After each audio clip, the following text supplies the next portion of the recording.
Hello, hello, hello, crafty friends.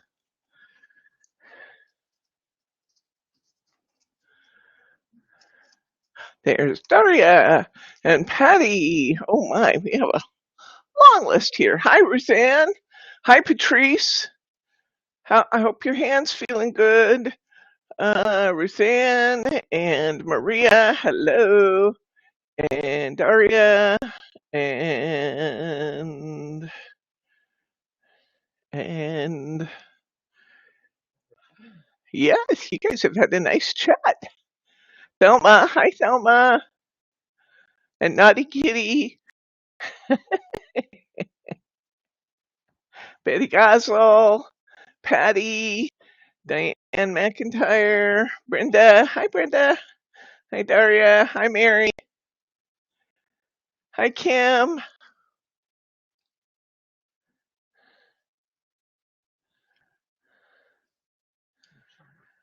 Nice to see. Oh, Sharma. Hi, Sharma. Elsie. Good to see everybody. I've just been sitting here kind of practicing my double bowmaker stuff while I was waiting for it to be time for us to get together. I'm excited about today's class. I love making bows, but I bet you guys could tell that because I put bows on a lot of things. I do that because I think they're beautiful and they just add so much for so little expense, you know? It's cool. Can everybody hear me okay today?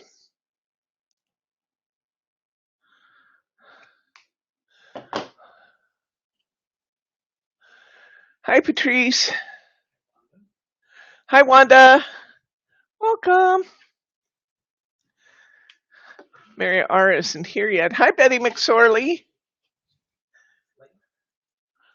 That's okay. He can come on over. He can come on over. Got to have a little guest appearance here from my favorite red furry buddy. Hi. You say hi to everybody? And you say hi, Ted? Say hi, guys. I'm here. I'm here. Here to see everybody. Boy, this guy's been a lapdog. Oops. The screen is blocking his face. The little screen. Oh, there he goes. Oops. Nope. He has been a lapdog the last couple days. He has wanted to be held. He says, Mama, just cuddle me.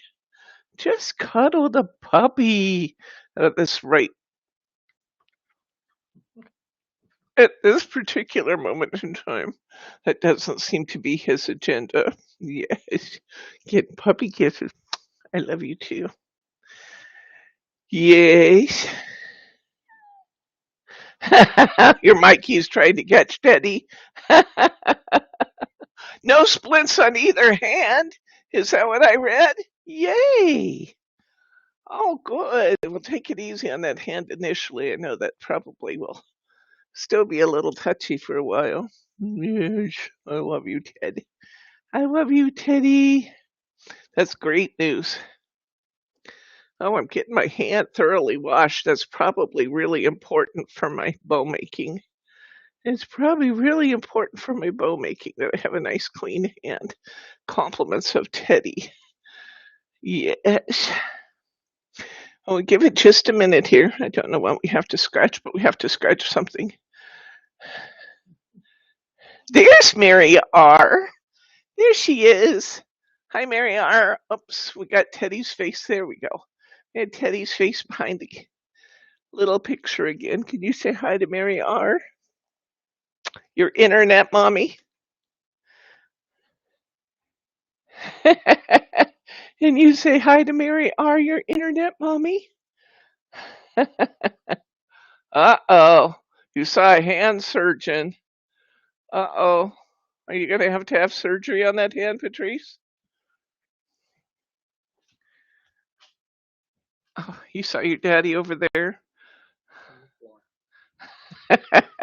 He wanted to go cross country, but we'll put him on the floor. Oh, that's kind of scary news. Are you guys all ready to make some beautiful bows? Are you all ready? Oops.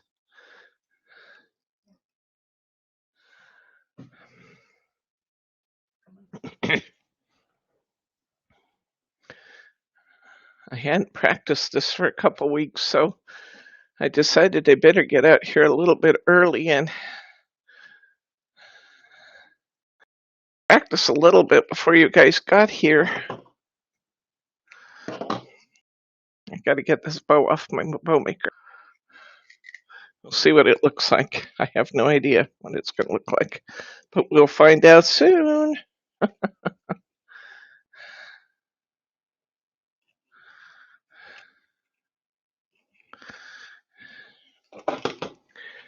Surgeon on Wednesday said he can splint, so it can come off. Dislocated finger, I just have to be careful, and said sprain on the left hand causes arthritis, so pain isn't going anywhere. I'm sorry. I understand that arthritis pain stuff, that is not pleasant. Mine's not my hands, fortunately, but I do understand. No surgery.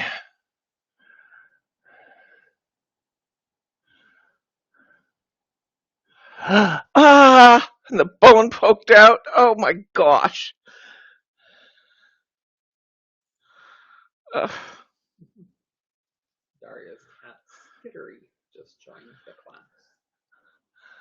class. Oh, she's going to like bow making class. She's going to like it, especially on your side. Every once in a while, you guys know that I'm terrible about dropping my stuff on the floor as I'm working. And every once in a while, my reel of ribbon runs, and I realize that Ted's got it in his mouth, and away he goes. So we need all the four-legged help we can get with these projects, you know, guys, because we just do. Okay, with a little bit more time, I could make this prettier, but let me clip it off and show you this one. I could make it prettier, but we'll do that together. We'll work on the prettiness factor.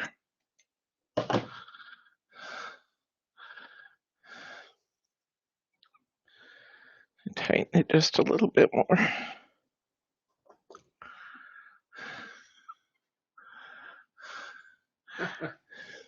Sorry, Kitty's going to help her with the ribbon end. Here's our golden brown. Before you joined me, I tied a lilac and royal purple. Speaking of which, you guys have been saying, when are we going to have the 3/8 inch satin ribbons available? They're now available. They're out there. You can get beautiful colors of satin ribbon, and you are going to be delighted with the price. They're called 2/5 rather than 3/8, which makes them ever so slightly wider than a 3/8 inch. Well, let's get started.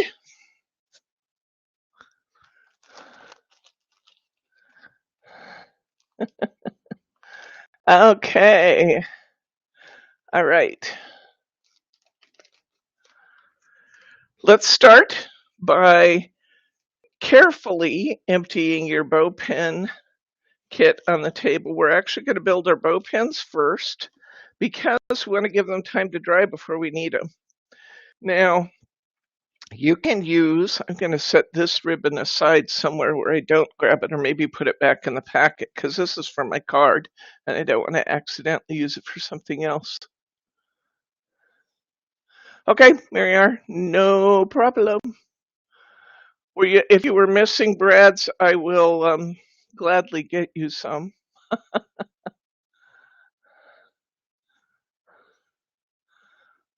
1 to 394. Now what are you doing, Patrice? 1 to 394. What does that mean?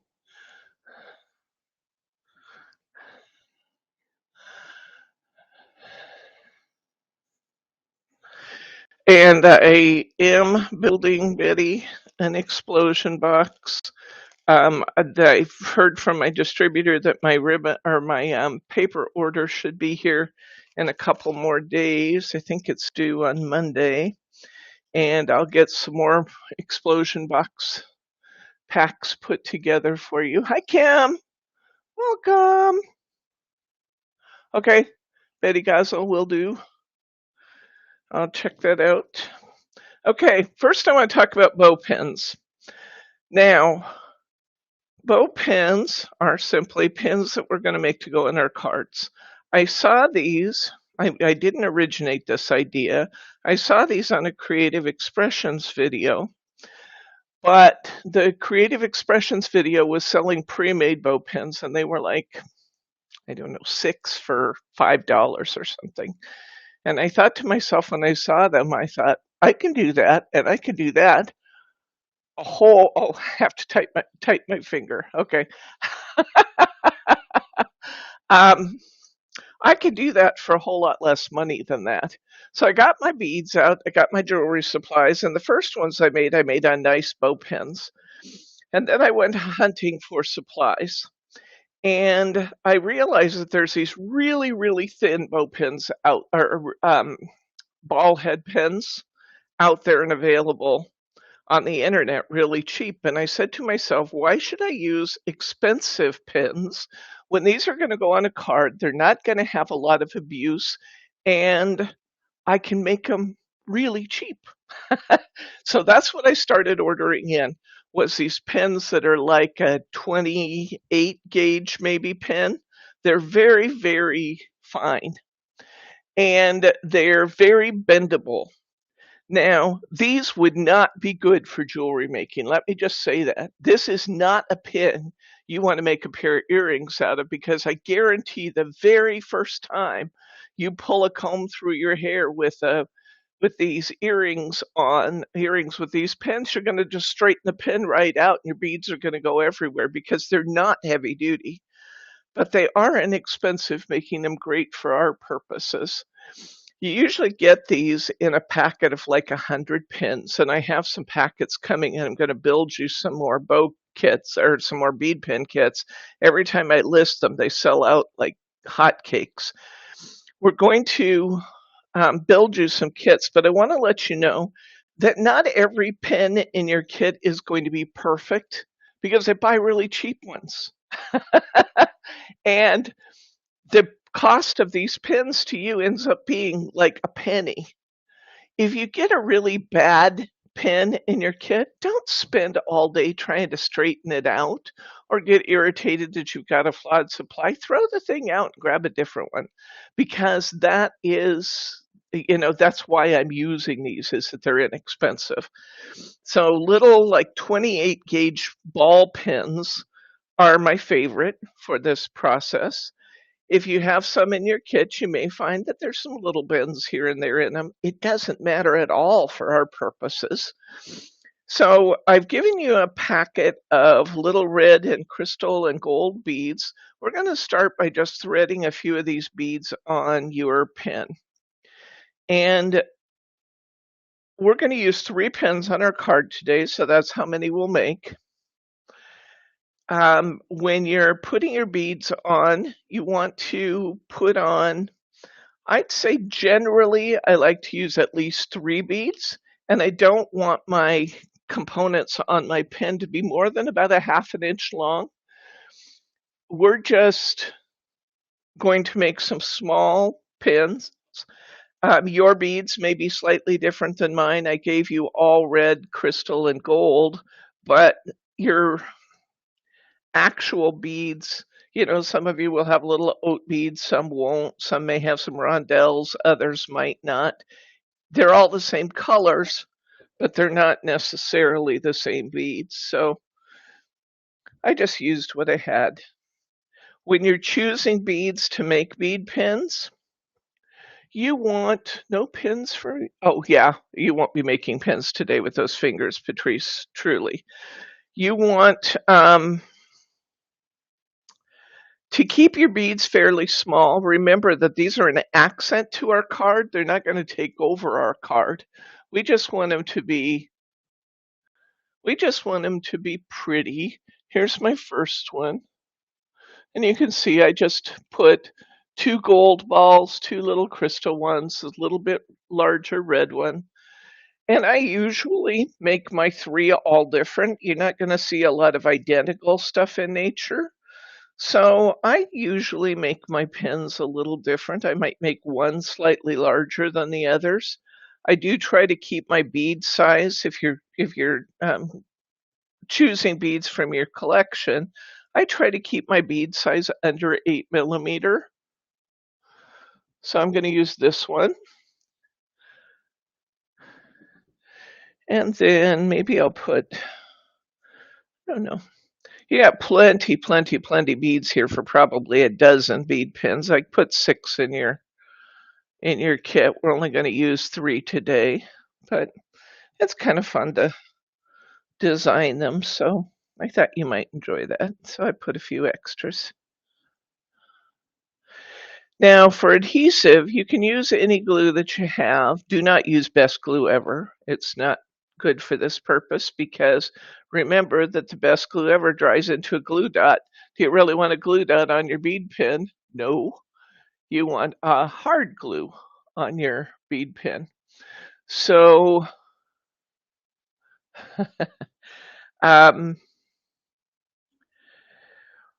my favorite glue for this purpose is I like either Glossy accents. I know you're saying, but that's a kind of a like an embellishment. Yes, but it dries really hard into a crystal clear, very hard glue, and I like it for this purpose. So Glossy accents, crystal lacquer, the one that I have here and the one that I put in our bead pin kits. I take these little vials of 3D crystal lacquer. They're from Quilled Creations. And can you get in? Oh, there goes the pool guy.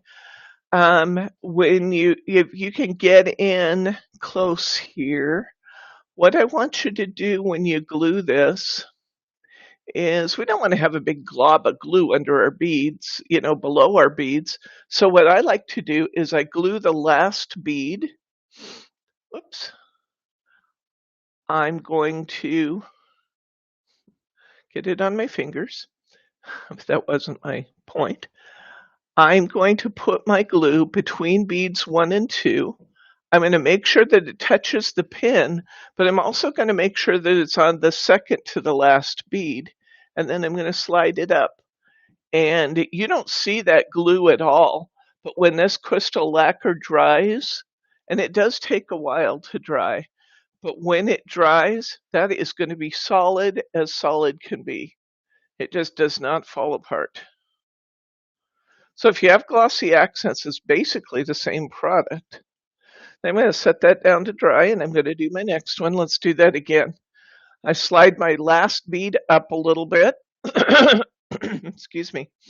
I'm going to put a little dot of glue next to my second to last bead, where it's touching my wire and it's touching the bead, and then I'm going to pull my last bead down into it. You don't see the glue at all, but you're going to have a really nice bond there. Finally, I'm going to get my last one here.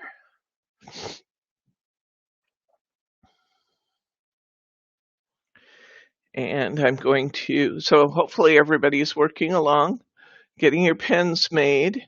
It doesn't matter how you arrange them, guys. They're all going to be pretty. You have pretty colors, so they're going to match our card.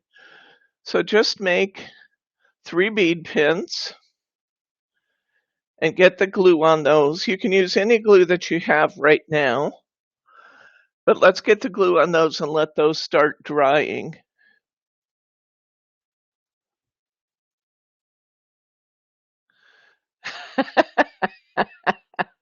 A smart donkey.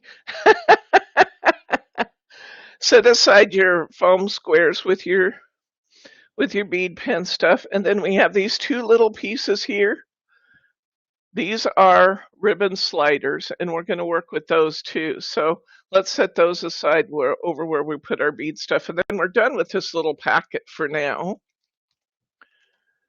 So I'm just going to put away all my extra beads. See, you got a haul of beads there, didn't you? You didn't need anywhere near that many, but that's okay. If you have jewelry making supplies, you can get some more pins out of there. If you need some pins, I have some pins coming from China. They got held up by the Chinese New Year. My manufacturer said, remember that stuff we're supposed to send you in early February? Well, it's not coming till after the 1st of March because of Chinese New Year. As our distributor for those took off for Chinese New Year early. Well, it must be nice just to be able to say, hey, I'm not working today. I'm going to take off a little early for my month-long celebration. But that's what they did. Teddy's got to go bark at the hot tub guy. Okay, so we've got our bead pins set aside. I'll make mine on the replay where I can stop and do it. Okay. All right. So, everybody ready to move on, or you need a minute yet? I can have a swig of pop while you think about that, while I wait to hear from you. Gotta have my Diet Coke, you know.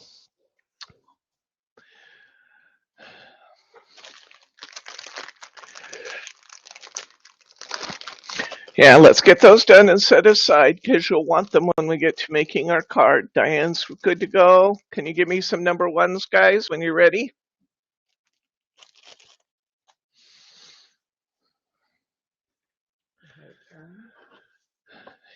Hi, Karen. Welcome. Did you say hi to Louise?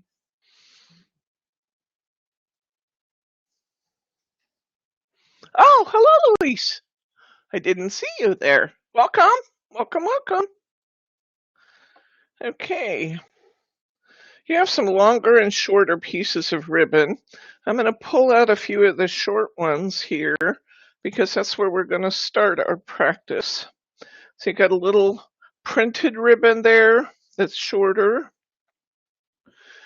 I know this one's shorter. You have a piece of velvet sparkle ribbon. That's the shorter one. So let's pull out some of the shorter ones. They're about 1 foot long. And we'll start with those.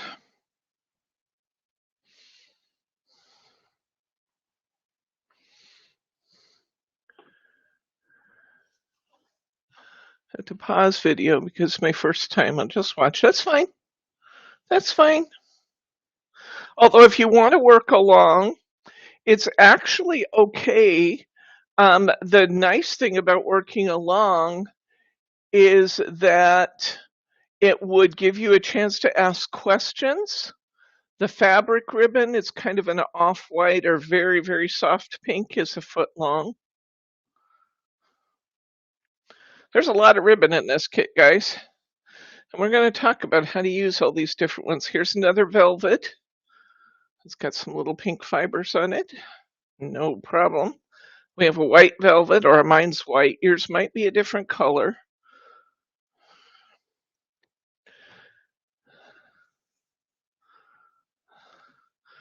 You're beginning to see as you sort through these just how many different kinds of ribbon you have. You have quite a few different kinds.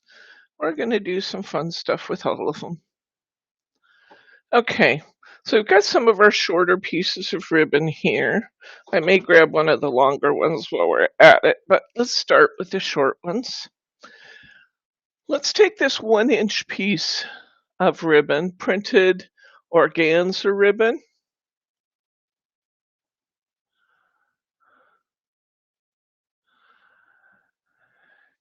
And yes, I have the red bowmaker set out, so if you had a question, I could help.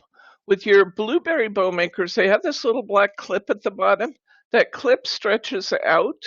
You can pop that right off and separate the bow makers. So let's start, guys, by we're going to tie a single. Okay, so we're going to first take a look at our comb. And I was looking at it. You'll notice that you have these little channels at the bottom. These are for holding your ribbons in to just kind of give you an extra hand so that you don't have to hang on to everything. You also will notice, if you look closely at it, you have numbers. I'm going to end up calling this a comb. It reminds me so much of my 70s hair pick. I still have one of those. I still use it once in a while. It reminds me a lot of my 70s hair pick, so I'm going to end up talking about the tines of the comb. It's not really a comb, but it does kind of look a whole lot like one. So you'll see at the very top, they're faint, but you can see numbers 1 through 7 going to the right, 1 starting at the center, at the very center, and going to the left. You'll also notice that between the two ones, there's a little gap, and then it drops down into the circle at the bottom. That's the real secret of this bow maker.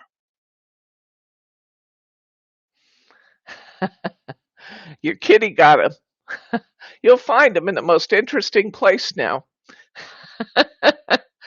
Okay, so what I want you to do is take your piece of ribbon, and just because it's a wide ribbon, not because it has any strategic advantage, we're going to put a little bit of a tail. I'm going to say maybe 3.5 inches of ribbon. We're going to fold it in half, and we're going to stick it through that little channel, the first little channel closest to the handle. Maria says her ribbon's not matching your ribbon. It's okay. If you have a 1 foot piece of printed ribbon, Daria, that's what I want you to use.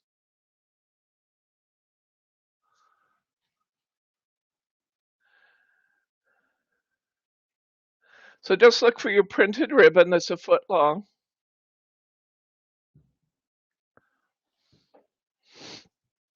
It's okay. I'll describe to you the ribbon in case your ribbon is a different color. Some of you are going to find different color ones because as I put the kits together, I had the same material in different colors. Okay? So just choose one. Choose an organza that's 1 inch wide. Okay. We're going to come across our bow maker. We're starting on the left with our ribbon in that little channel. And let me show you what I do with that. I put my fingers right over the back, and that's where I hold it. So I'm still kind of hanging on to that ribbon, but I'm letting the channel do some of the work for me. And I'm going to come over here, and I'm going to wrap my ribbon around the number 5 tine. It's 2 in from the end. And I'm just going to pick up that 1 tine. Okay? Just pick up that 1. And then you've got your ribbon laying across the front again. Okay? This is a nice ribbon to work with because it's not particularly directional. The front and the back look just the same.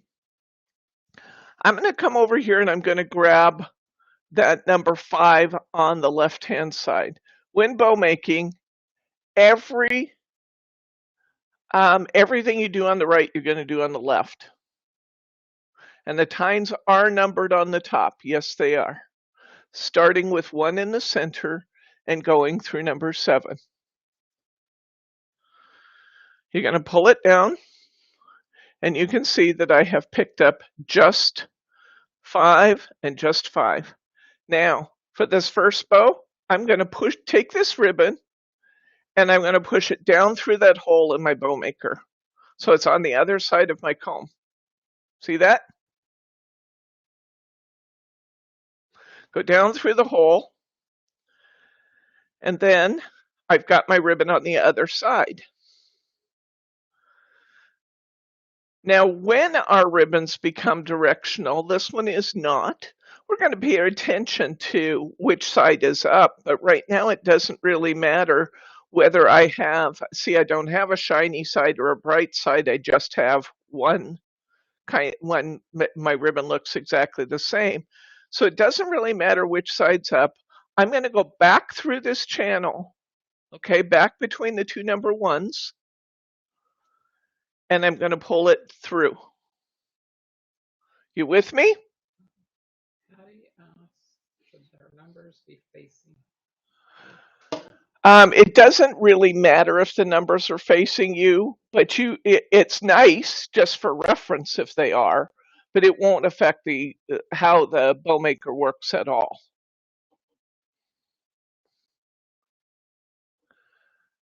Okay. All right. So, hi, Roberta. So I have my ribbon. Both pieces are on the same side. I'm letting this piece loose where I had it, where I was holding it under my finger and then the little channel.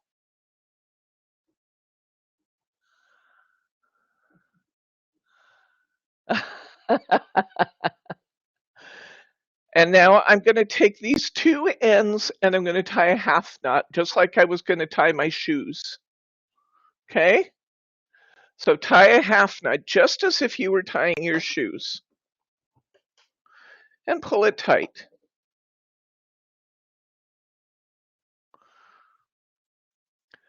You with me, guys? When you've done that, don't get frustrated if you didn't get it, because we're going to do this several times.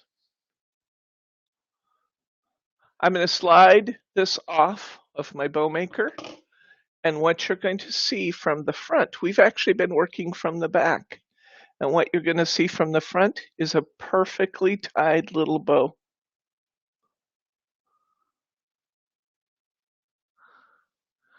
Pretty? Give me some feedback. Patty says hers look nothing like yours. Okay, we'll do it again, Patty. We'll do it again. Just before we do that, I want to talk about clipping the tails. If you got your bow done that time, then you're ready to clip your tails. If you didn't get it tied that time, just pull it off and we'll do it again. Okay? That's the beauty of ribbon, is that it's very forgiving. You can do it over and over again and it'll turn out just fine. I want you to take this 1-inch ribbon and I want you to fold it in half with the fold at the bottom like a little taco.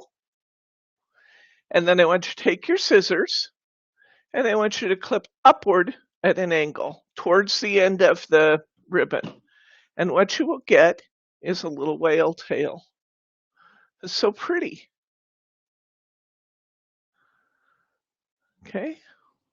Now we're going to do the same thing to the other side. We're going to fold it like a taco. Fold at the bottom. And we're going to clip upward at an angle towards the end of the ribbon. And we're going to get another whale tail. And what we just tied, let me see if I can get something white to show behind this. What we just tied is a very pretty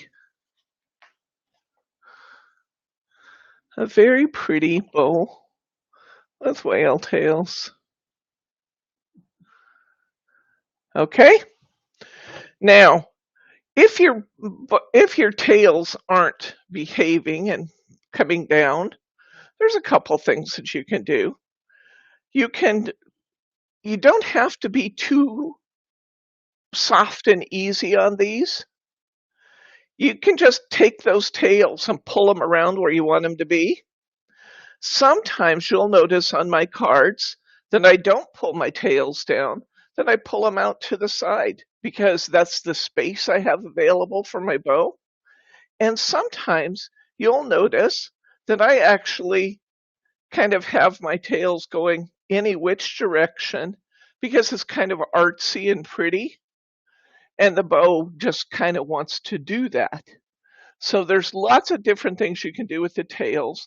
That my advice to you is when you're trying to shape your bow, don't be too delicate with it. If you mess it up, untie it, put it back in your bow maker, and just retie it again. But it's way more resilient than you might think it is. So we have our first bow. If you don't have your first bow, it's okay. Let's tie another. Let's get another piece of our material out here. Grab this one. You should have a piece of crepe in there. Now, crepe ribbon is easy to identify. It might be a different color. I think most of you do have this teal color this time. But grab your piece of crepe ribbon. I'm logging off, still can't find the doodads, but I'm exhausted now. Okay. It's okay, don't be frustrated, but you can always catch us on the rerun. Okay, so we're going to find our crepe ribbon, and it's the wrinkly one. If it's not teal color, it is wrinkly. Everybody find that one? All right. I will tell you, crepe is probably my favorite. I think it's probably my favorite of all my ribbons. There's a few reasons why I love it. Let's put it in it, put the tail into the bow maker and hold it with your finger. Okay? Just put it into that little channel. Don't worry about wrinkling it. It's supposed to be wrinkly. Now, I want you to lay your material across the face of your bow maker. And there's nothing magical about number 5. It just makes a nice size bow. So we're going to go to number 5 and we're going to pick up just one tie. You got it? Just one.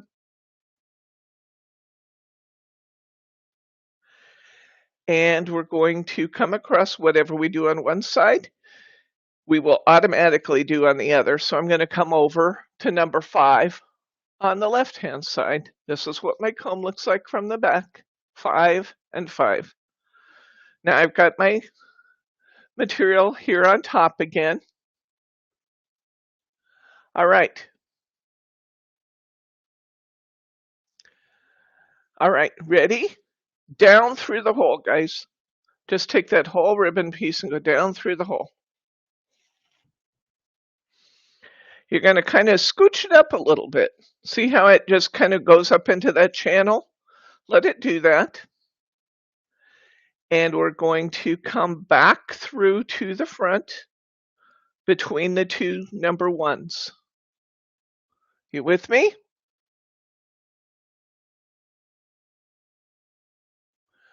Okay. And we're going to loose this tail that we have in the ribbon holder at the bottom, and we're going to tie a half knot.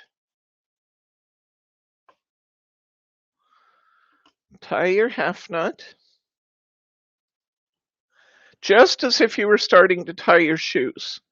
Now, I get asked a lot, why a half knot, not just a whole knot? Why don't we do it twice and make it a knot that's really sturdy?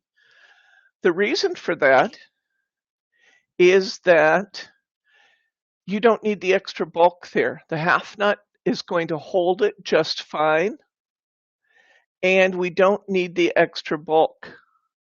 Now, when you pull this off your bow maker, you're going to find that the knot in the middle of this is actually pretty small. It just has a little knot in the middle. That's one of the reasons why crepe's my favorite, because it ties really, really well. You get near perfect results every time with crepe. And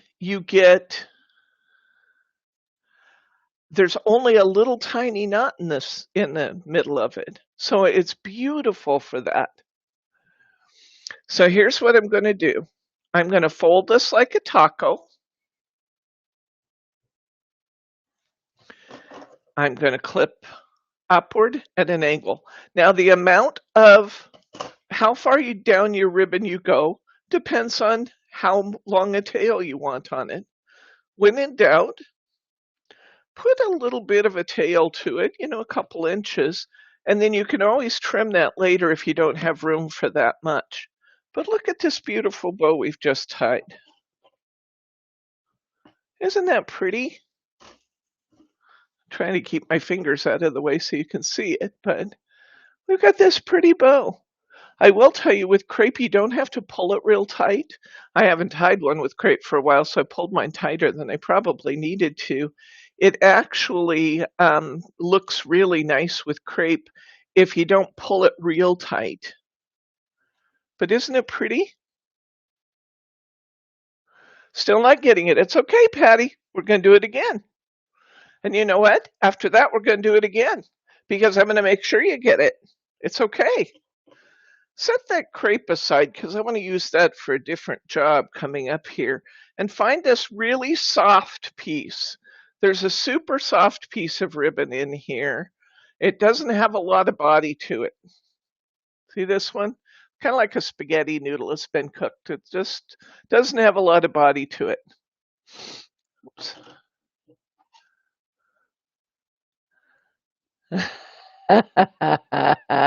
Okay, Kathy girl, boy, we've all been there. Okay, let's try making a bow using this one. Now, because this ribbon does not have a lot of body to it, let's make a small bow. Let's make a small bow out of this one. Let's go to, say, let's try it at number 3. Let's just see, because, it's kind of fun to have a little variety. Let's go to number 3 and then go over and pick up one tooth from number 3 on the other side. Okay? I'm reaching across my bowmaker to number 3. I'm grabbing just that number 3 peg. I'm going back across the face of my bowmaker and I'm going to go underneath just the number 3 peg again. Okay? You with me, Patty? And now we're going to go down through the hole. I'm going to kind of scooch this up into my bowmaker. See that? All I'm doing is just pulling this ribbon up into that channel. I'm going to come through from the other side, right between the ones, the 2 number ones, and I'm going to tie my half knot.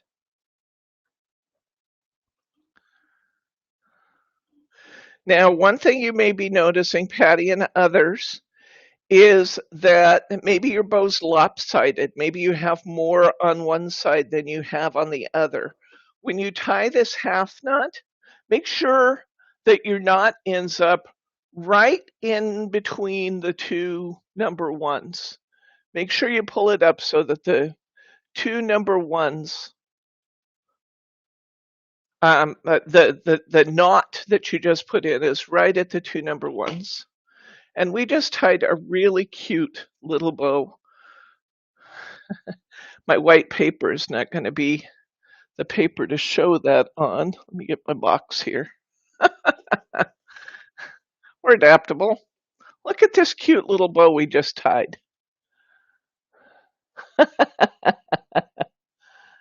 Yes, you will notice it has a much larger knot. Yeah, and you're going to see how much smaller that crepe is than all the others as we work. Okay, I think we have enough left here to tie another little micro bow. Let's just trim our tails, and I don't have to trim a whale tail. All I really need to do is to go upward at an angle towards my bow. And then I'm going to trim this one downward so that I'm just cutting my ribbon at an angle.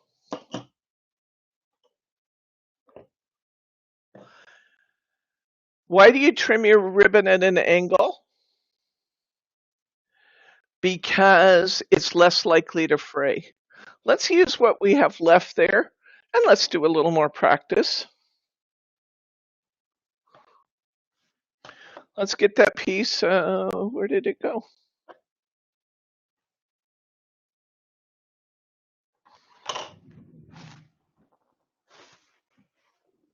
I know I had more left than that. What did I just do with it? Huh, maybe that is all I had left. If it is, that's not going to tie a bow.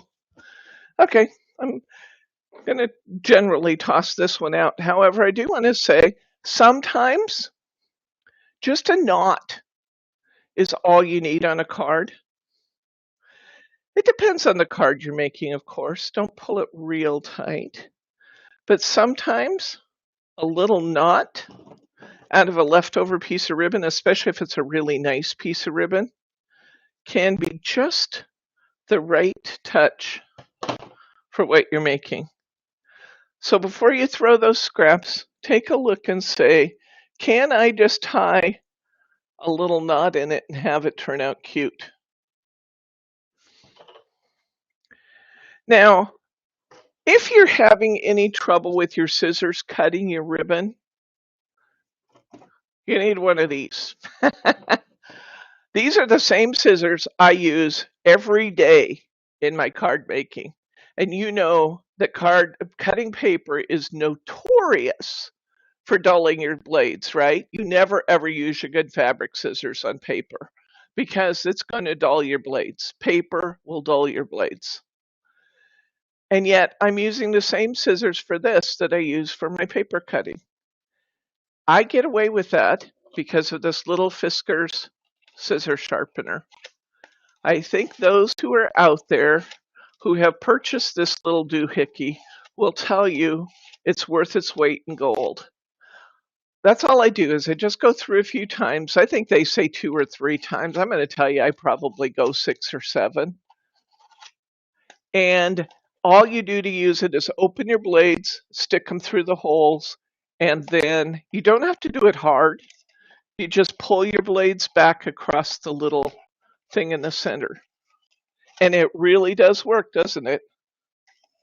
So I can take a pair of scissors that I've been working with all week on my paper crafting, and I can bring it in here and I can cut ribbon beautifully. But I use I use this every single week. Every single week. It's not cheap, but it will last for a very long time. And it's a very, very good device to have with your boat making stuff. So think about that. It's called the Fiskars Scissor Sharpener, and I'm sure Bryce could link it for you if he wants to. Do you want to go find a link for that? He's seen this bow making class so many times, you can tell by watching him he's totally bored, but that's okay. Okay. I can't see you anymore because he's looking up the scissor sharpener to get a link, but I'm sure you can see me, so let's go ahead and start. I now have that pretty piece of velvet ribbon. Mine is white. Yes, that's it.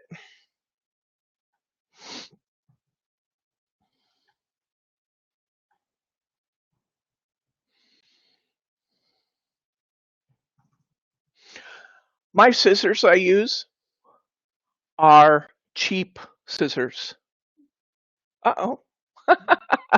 I think you had the wrong link there, honey.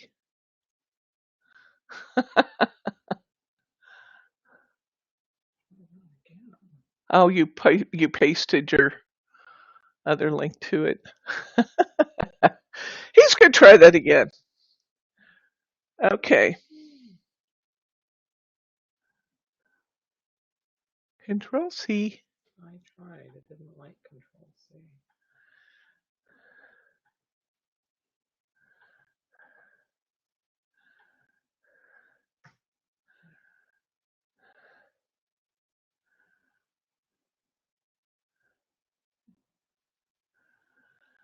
I'll put it in the news. Oh, there you got it.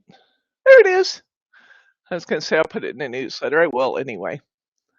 Okay. Take that velvet ribbon. You can feel that that's a tighter fit in that holder down there. See that? That's a tighter fit, but it's okay. All right. Mary R wants to know, aren't you doggy sitting? No, I think Grandpa's doggy sitting now, isn't he? Yeah, Ted went back to the house. And he's no doubt bothering his grandpa as we speak. He's just merciless to Bob, that little dog. He'll jump up, lick his face, and say, "Hi, Grandpa, are you sleeping?" Okay, we're going to put our ribbon through the little channel. I just have the regular velvet right now, Ruthann. There's a piece of white velvet, I think, in your kit. Might be white, might be black. It's velvet, just regular velvet. We'll do the glitter velvet next, so it doesn't matter. You could actually do that one. Hi, Stephanie.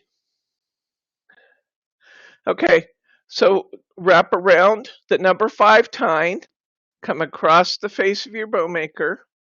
Now you'll notice this ribbon is directional. We have a fuzzy side and a smooth side, don't we? I want the fuzzy side to be up towards us as we start. So let me come back over here again because I should have said that. The fuzzy side is up, okay? So I'm going to catch that number 5. I'm going to go down one side of it and come back up the other side so I catch just that one time. I'm going to come across to number 5 on the other side because whatever I do on one side, I have to do on the other. And now I've got my number 5 again. Now I'm going to go down through the hole. You'll find it. And then I'm going to kind of scooch this up. Now you'll notice it's a much tighter fit with this one because this is about as thick a material as you're able to use on this bowmaker. On the red one, we can go a lot thicker, but on this one, that's about the thickest we can do. When you pull it back through from the other side, make sure the fuzzy side, I can feel the fuzzy side over here, okay? I want the fuzzy side to be out towards the front. And I'm going to pull it through. Now I'm going to release the tail I have tucked in on this side, which is no small feat. And I'm going to tie my half nut.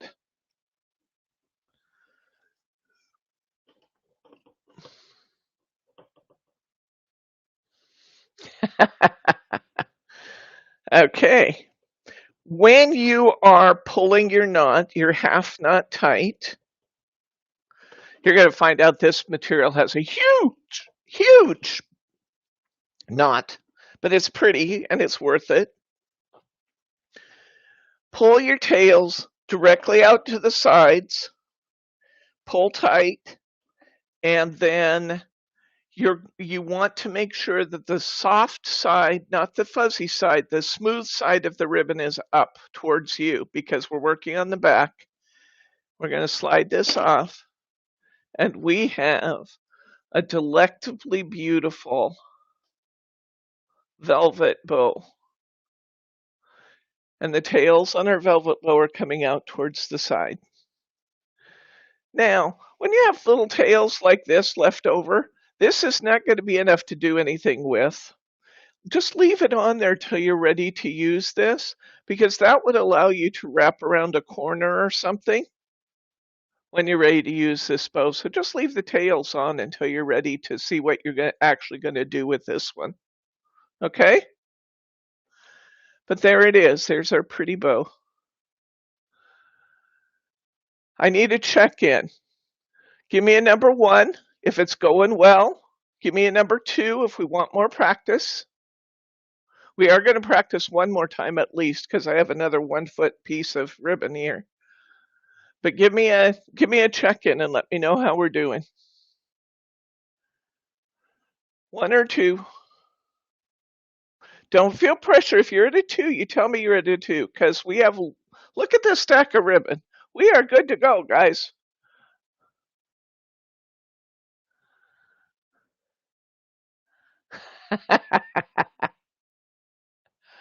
Okay. Hi, Renate.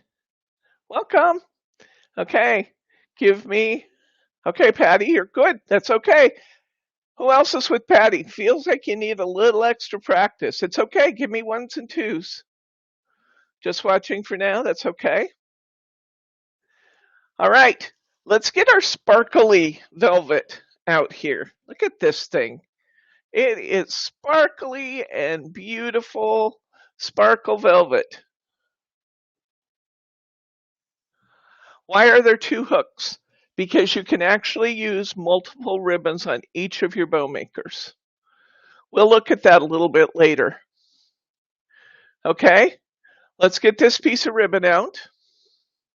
Let's put it in the bow maker. It's just a little less fuzzy than, in fact, let's leave a little bit more of a tail on this one, shall we?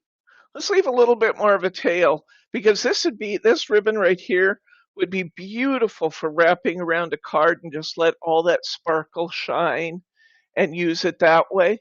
So let's leave at least, I'm going to say 4 inches. Let's leave 4 inches of that ribbon at the end, because that's going to give us plenty to work with. Maybe 3.5 inches.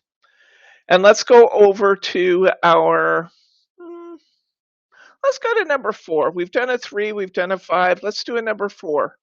We're going to go down between the number 4 and the number 5. I'm going to come back up between number 3 and number 4, so I'm really capturing just the number 4 time. Okay? It doesn't matter, Patty. I usually hook into the one closest to the hole, but it really doesn't matter. Okay? So at this point, the bottom, the soft side, not the sparkly side, but the soft side is facing me. I'm going to go over here to my number 4 peg, and I'm going to pick up my number 4 peg on the other side. And at this point, the bottom of the ribbon is still up. I'm going to take that end then, and I'm going to go down through the hole. I'm going to take this piece of ribbon, and I'm going to scooch it up into that channel. I end up with a tail a little shorter on this side, but that's okay. I'm going to come back between number 1 and number 2, and I want to show you something when I do that. I want my sparkly side to be towards the back of my bow maker. So I want it to look like this when it comes back through, sparkly side out on the back, because that's the front of my bow. And I'm going to pull this through. And I'm going to unloose this tail.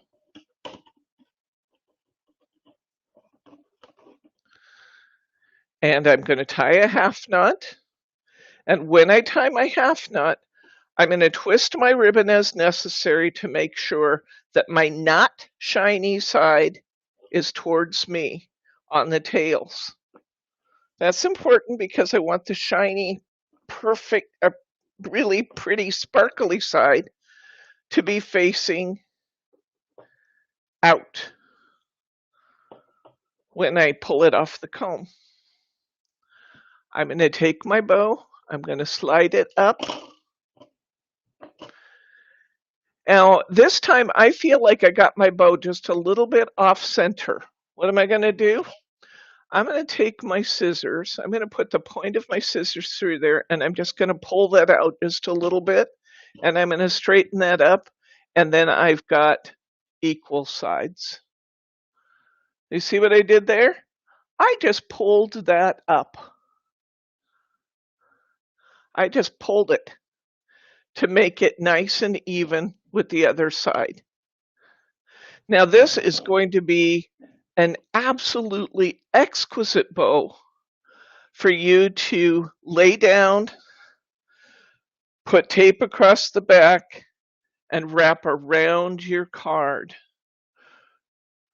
so that you have all that luscious, sparkly beauty showing.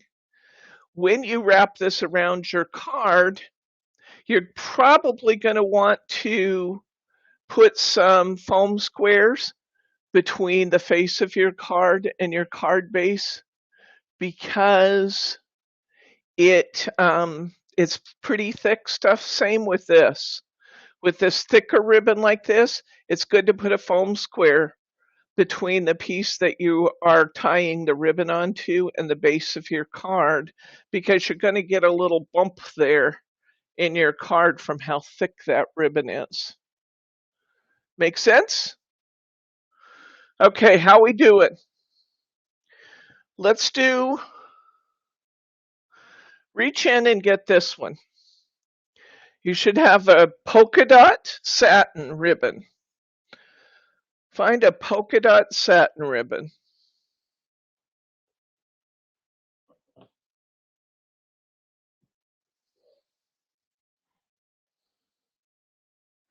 Are you ready?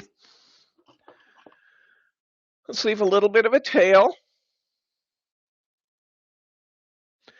We're going to go out to number 5, and we're going to wrap this little ribbon around number 5. I don't understand it. Okay, well, let me show you on a card. Well, let me show you with a piece of mirror board, actually. So let's say that I'm going to wrap this bow around my piece of cardstock.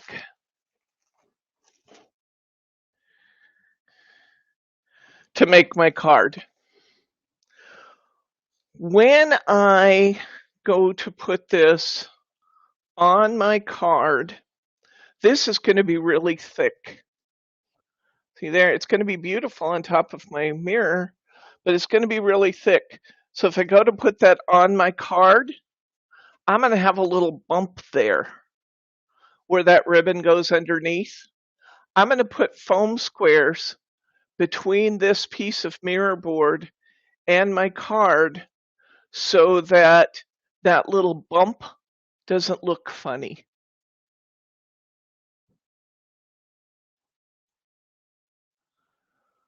Okay? All right. Good question asking, guys. Keep it up. That's why we're doing this live, is so that you guys can ask these questions.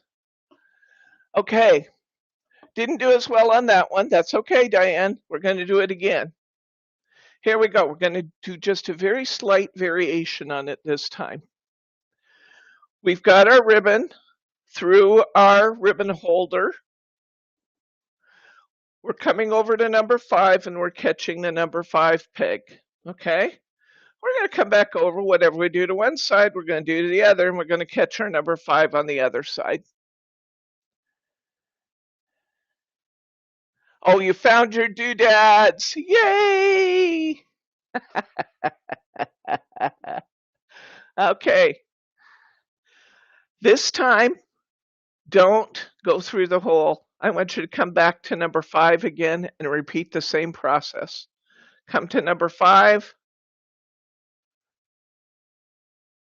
Come back to number 5. Okay? So we have 2 wraps, both going around number 5. Now go down through the hole. Keep the polka dots on top. When we come back through, we're going to see the back of the ribbon, but when we pull it up, we're seeing the polka dots, right?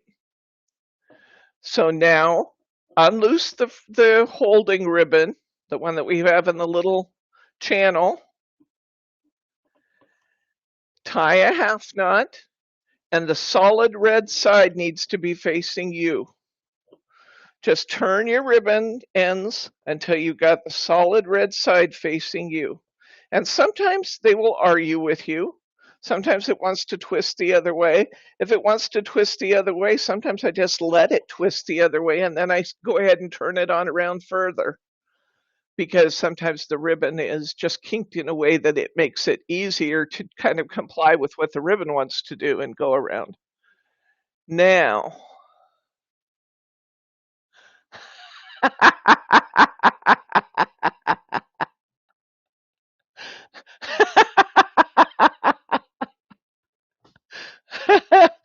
we're gotcha, Patrice. We're gonna help you. Okay, now pull it off, and you have the most adorable little double bow. Look at that bow. It's just a little 2-loop bow. That's absolutely adorable. See that? And we have enough left on here to tie another single and help Patrice. So let's do this. Okay, clip that ribbon. Leave a little bit of a tail that you can use. Isn't that just the cutest bow? I love the way this red polka dot ties. It's just so cute. Kind of reminds me of a little mini bow, you know, Minnie Mouse. Okay, we got that beautiful little polka dotted bow. We have enough left. BRB. I'll be right back, okay? All right, you've got a nice 1 foot piece left. Let's tie another single. Put your end through the channel. Patrice, you're gonna stick your ribbon in this first little channel closest to the hole in your bowmaker. And if you look at your bowmaker, I get mine right side up. If you look at your bowmaker at the very top, there's some little numbers. I want you to go over to where you see number 5 on the very top. It's a very faint number, but it's there. Number 5, it's 2 in from the end. Hey, she did it! Patty! Yay! Okay. Catch that number 5 and come across. Now I want you to come over to the other side and pick up just that number 5. Okay?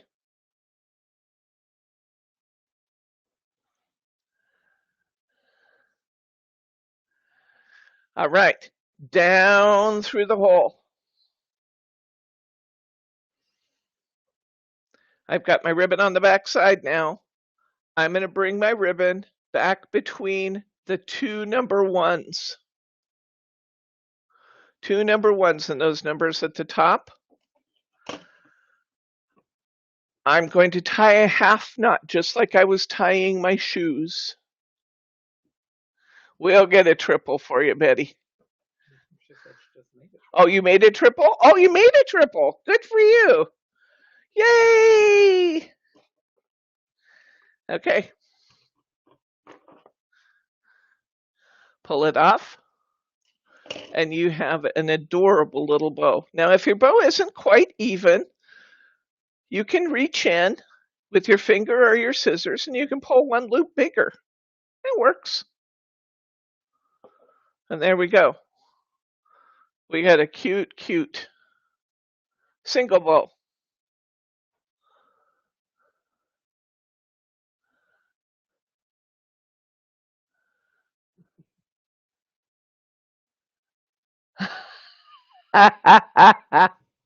Okay. All right. Let's grab another piece of ribbon. Let's see. Let's grab the woven iridescent. You have a yard of woven iridescent ribbon here. Mine is red, white. I think they all are, but I'm not positive.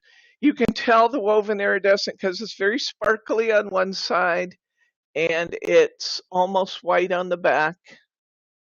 But you hold it at an angle, it looks burgundy. It's amazing ribbon. Get your woven iridescent ribbon out. Let's put it in the channel. Okay. Let's do a number 4 single bow. Lay it across the top. Come and pick up number 4 again. It will leave 3 empty at the end. Okay. Down through the hole.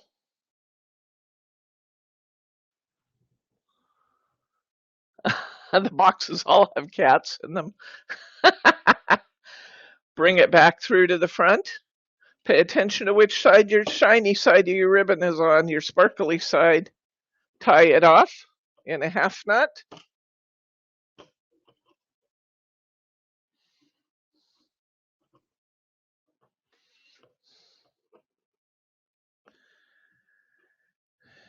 Make sure that the wider side of your ribbon is towards you. Slide it off the bowmaker. You have a pretty little single.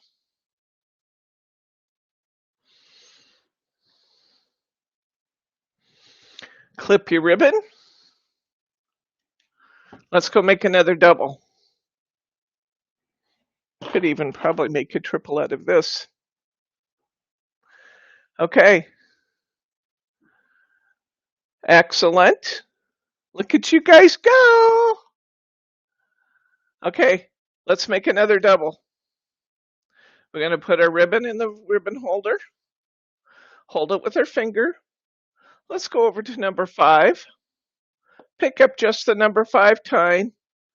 Come across our bowmaker. Pick up just the number 5. Come back across our bowmaker. Instead of going down through the hole, I want you to come back to number 5 and catch that again. What I do on one side, I have to do on the other, so come to my left side and catch the number 5. Down through the hole.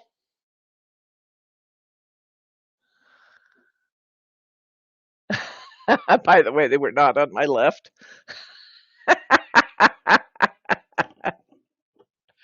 Okay, grab those 2 ends.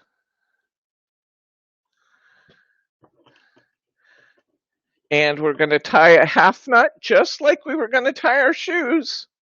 Just like we're starting to tie our shoes. Turn the ribbon so that the wider side is towards you.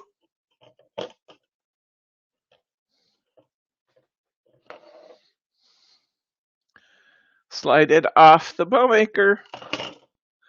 And we have a very, very pretty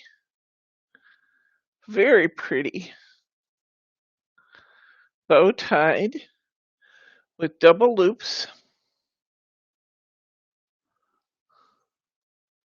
Isn't that pretty? Look at that. That's nice. You have to hold it still.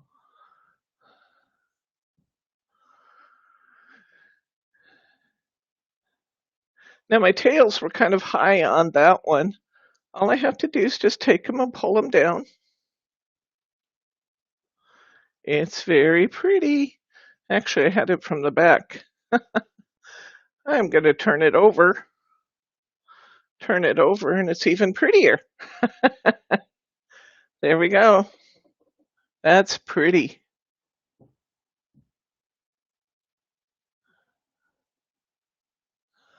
Okay, we have a piece of ribbon left. You know what that means? Let's tie a single.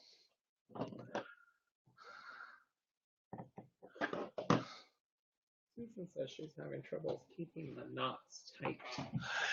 When you take it off, Susan, you can go ahead and pull the ends again. Let's talk about that this time. That's a good question because it's a common problem. And it gets even worse on satin ribbon. So let's talk about that. Let's talk about how to tighten that knot. Let's go ahead and tie a number 5. Okay, let's go to number 4. Let's go to number 4 because. Good night, Elsa. See you later. Okay, go to number 4. Go back to number 4. Go through your bowmaker. I actually think. I'm not sure, but I think there might be enough here to tie a double number 4. Let's try it. See if it is. I'm going to go across to number 4 again. Going to be a close fit, but we'll see. I think it'll work. Number 4. I hate to waste ribbon. I want the biggest bow I can get. I think it's going to fit just fine. Okay, I'm going to come across the front. And I'm going to tie my 2 ends in a half knot. Now first what I want you to do is pull it tight on your bowmaker. And then when you slide it off, we can tighten it again. Hold firmly to the loops on the left side and pull with your right hand. Hold firmly to the loops on your right side and pull firm with your left hand.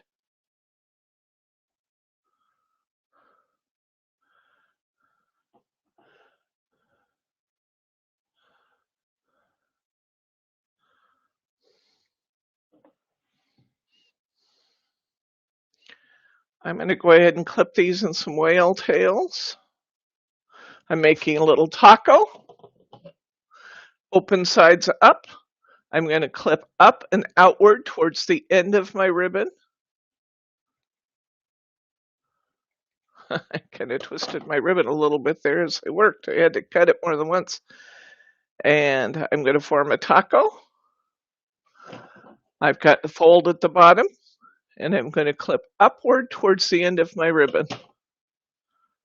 How pretty is that, guys? They just don't get any prettier than that. Let's get it on a white piece of paper so you can see it. When this is glued down, this is going to be just beautiful.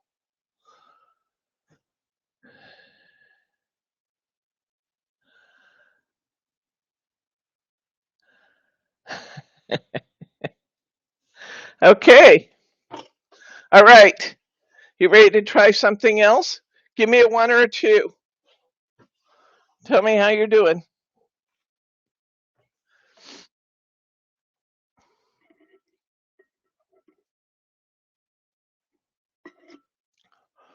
One or 2. Or 47 if you're eating brownies. Good. Patty, you're at a number 1. Bless your heart. Okay, everybody's good to go? Then let's grab another piece of ribbon. Let's grab this sparkly stuff. You should have a sparkle ribbon there somewhere. Mine happens to be green. 1950. And what's the 1950? That's not a number. That's the year when I was caught up. Okay. Let's get our ribbon out. I'm putting a Band-Aid. Oh no, grating cheese. Ouch. Number 15. Let's try not to use the number 15 very often. Okay, we're going to do something new. Here we go. Let's go out to a number 4. Go to number 4. Catch just the number 4 time. When what we do to one side, we have to do to the other. Grab a number 4. This time I want you to go to number 5. Go to number 5. Catch just that one time. And then come back. Grab just that number 5 again. Now I want you to come back to number 4. Another thumb down. As long as it's on him and not me. Don't give me a thumbs down. Okay, and go back to number 4 again. Now, at this point, it looks like you got a hot mess. It's okay. It's okay. It's going to work out fine.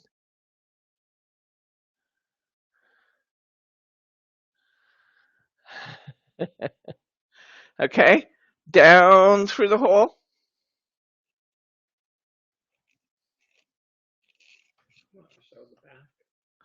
Yeah, that's what it looks like from the back. It just shows ribbon wrapped around three times on each side. Now come up. And this is going to be important when you scooch this up into the hole. You're going to kind of scooch that up against that ribbon. And when we pull it through from the other side, we're going to kind of scooch it down from the other side. That's what's pulling all this ribbon together on our comb. I know it still looks like a hot mess. It's going to be okay. We're going to tie a half knot.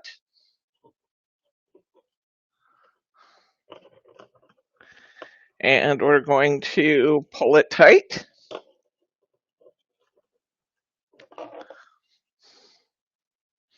And we're going to slide it off our bowmaker. We're going to spread those petals out a little bit. I know I call the ribbon loops petals. It's a character flaw. I'm going to tighten the center of my bow just a little bit. Now, these kind of flatten out in the process. It's okay to poof them back up a little bit. Stick your finger in there and poof them out a little bit, or use your scissors and kind of poof them out a little bit. And what we're going to end up with is gorgeous.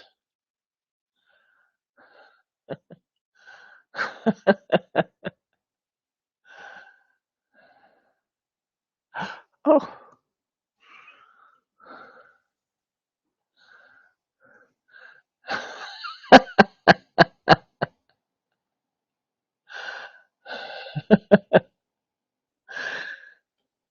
Okay, poof them out a little bit. And what we're going to end up with, guys, is gorgeous. It's gorgeous. I love how this bow looks different depending on the kind of ribbon you'd use. This sparkle ribbon is really, really pretty. And it ties pretty flat.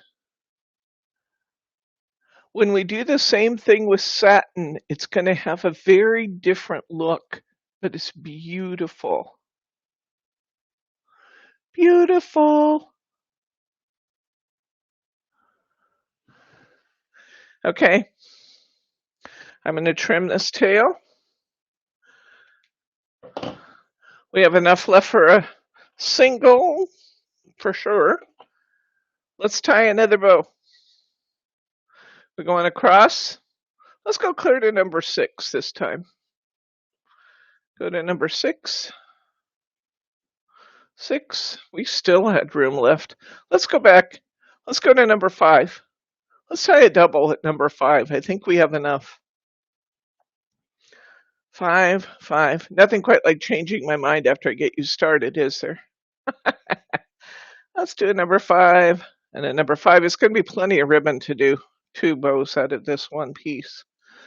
Down through the middle, because we did 2 loops around number 5 tying. We're going to come up through the middle between the 2 ones. We're going to tie a half knot.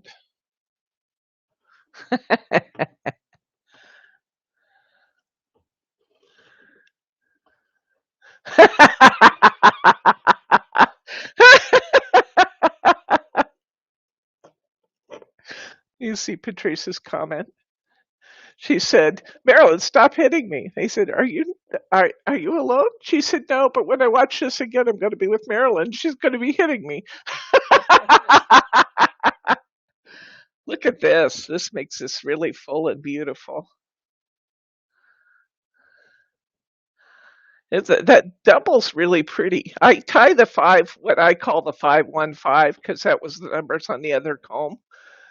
I tie that triple loop bow all the time, but doubles are really beautiful too.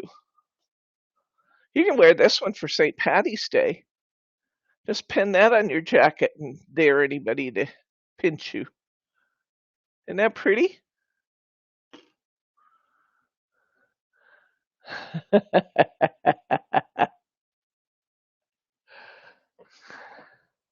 Okay, how's everybody feeling about this? You feeling good? You ready to try a different kind of material? Let's do this one. I love this one.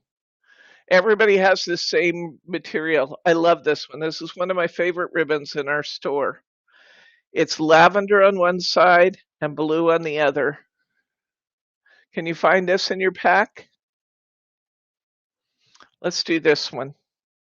It's beautiful.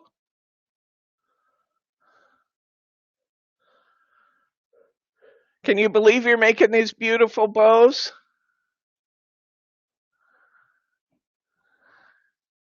Okay, everybody got the purple and blue? I love this ribbon. Did I say that? I do. I love this ribbon. Okay. We're going to, this is part of the ombre ribbon pack we have in our store. They're all double color ribbons and they're just spectacular. Okay, let's go to a number 5. Is that 5? Yeah. Oh, let's go to number 4. Go to number 4. You'll have 3 pegs left over. Go to number 4. Let's do a 4, then a 5.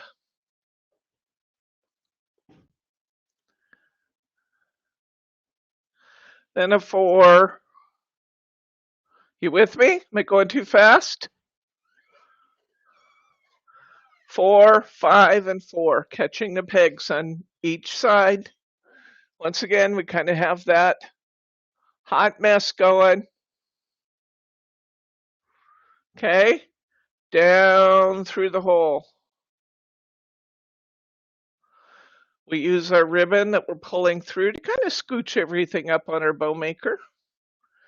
When we come through, back through at the number 1, we're going to scooch everything down on our bowmaker. And it kind of gathers all that ribbon right in the middle.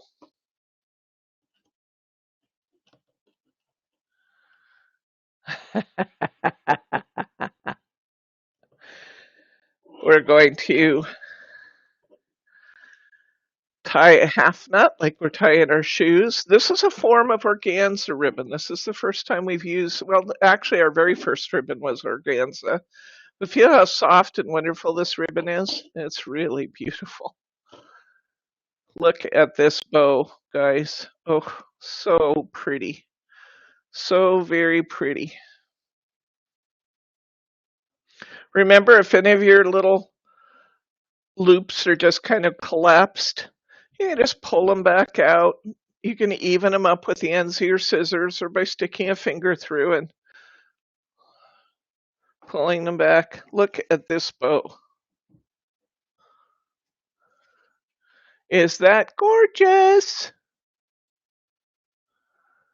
Wow. Wowzer. Thank you, Daria. This is our most popular on-site class. We've had more people come through this class on-site than any other class I teach. Because who doesn't want to make great bows?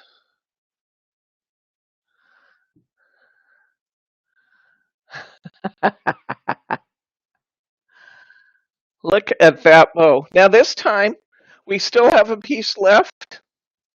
Last time, let's see, we did the blue side up. This time, let's tie the purple side up. What I mean is just the way it's loaded in the bowmaker, the top and the bottom. It can give it a little bit different impression. So we're going to tie it with the lavender side facing the ends of the tine.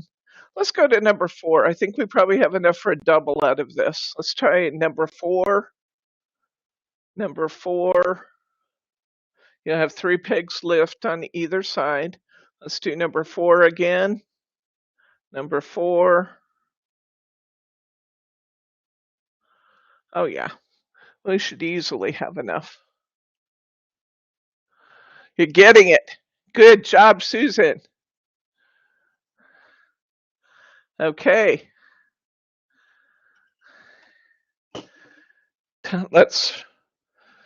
We went down through the hole. We came back up the other side. We're going to tie this off in a half knot.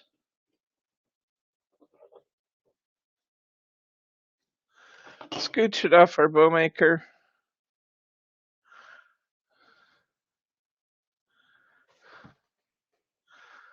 Oh, I love this ribbon.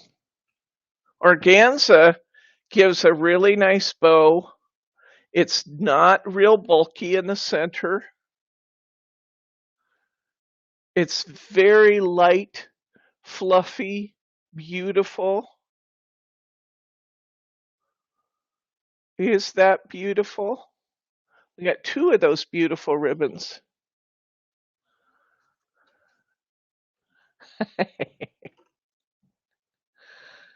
All right.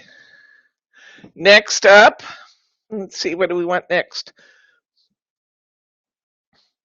We have some 3/8 inch or I think it's actually called 1/4 inch, but I'm sure it's 3/8. We have some woven iridescent in the, I think it's called dark orange and green, which doesn't sound pretty, but it's beautiful. For nature cards, forest scenes, fairy cards that are in the woods. Beautiful, beautiful, beautiful. Okay, let's tie a 4-5-4 using this littler ribbon. Everybody with me? There is a right and wrong side to this ribbon. Notice that one side is super sparkly, the other side is not. Make sure you're working with the sparkly side out. We're doing around number 4, then we went around number 5. Now we're going back to number 4 again.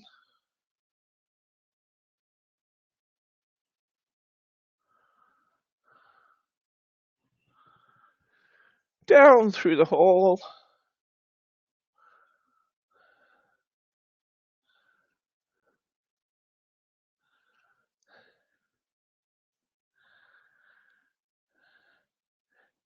You're going to love it even more now that when you get your practice on your bowmaker, Patrice, because they're just beautiful. And they will add so much. Okay, tie that off, making sure that the duller side is towards you. All these colors of the woven iridescent ribbon, no matter how the colors sound in the name and the colors, they are so pretty when they're tied. They're just gorgeous. Every one of them is beautiful on something.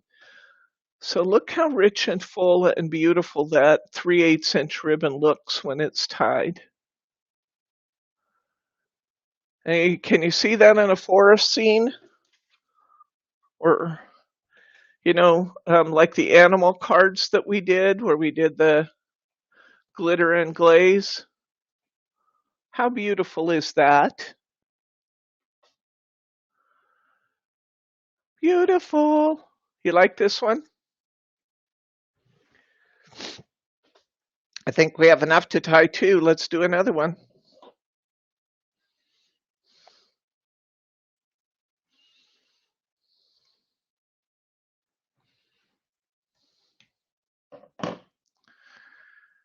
Okay.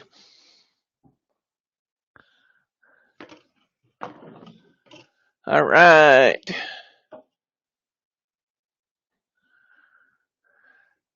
Okay, let's do it again. I think we have enough. It's going to be close, but I think we have enough for another 4-5-4. Let's try it. 4, cross to 5 and pick up just that single peg. 4, back to 4. Just that single peg.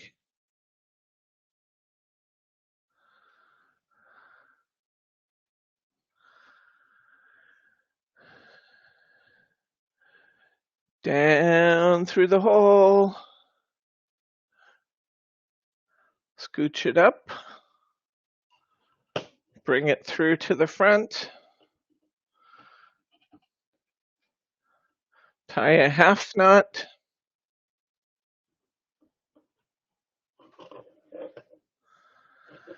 Keeping the duller side towards you. Slide it off the comb. And we get 2 absolutely gorgeous bows.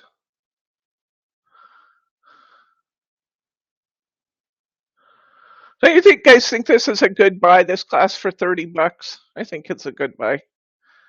I hope you think so. I always want you to feel like your class is worth what you pay for it. All right, time to do something different.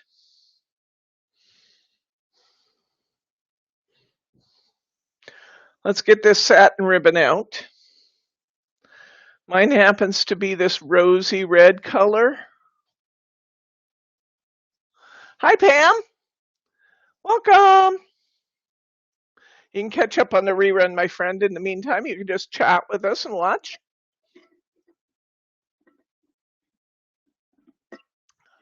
Alrighty. I set my pop cup down flat so I don't dump it all over my goodies. Okay. Work right with me on this.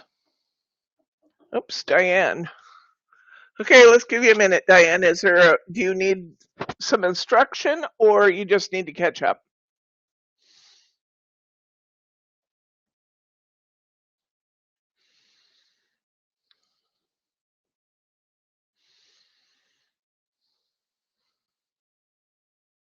Let me know when you're ready, Diane.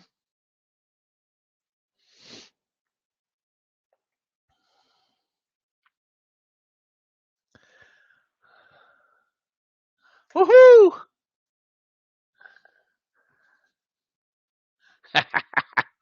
We do have some of the best ribbon, I just got to say. We really do. Good now. Okay. Excellent. Okay, we're going to do something a little different this time, so work with me. Don't work ahead, okay? Because I want to show you something new. Here we go. I've got this 7/8 inch beautiful satin ribbon. Hi, Daria. Oh, hi, Daria. Okay, we're going to come. Daria's been here. You're just saying hi to her. Okay. All right. I'm going to go to, let's see, what do I want to do? Let's tie. I think we can still tie. Let's tie. This is a nice wide ribbon. So let's tie a 5. Start at 5. 2 tines left over. Now go to 6.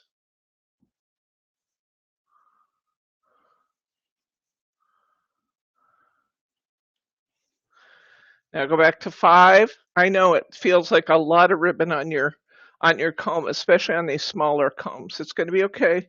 5. So we got a 5, 6, 5. Go down through the hole, but don't come back up yet. Down through the hole.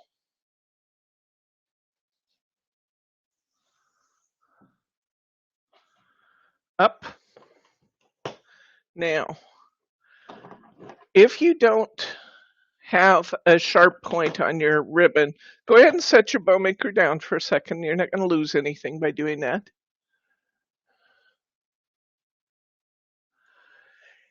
And I'm going to take one of these little slides that I showed you in the beginning that we had in our packet, and I'm going to thread it onto this ribbon. I want the shiny side of my slide. They're really both pretty shiny, but the shiniest side of my slide on facing the shiniest side of my ribbon. And I'm just going to thread that like a buckle onto my ribbon. See there? Just thread that right on there.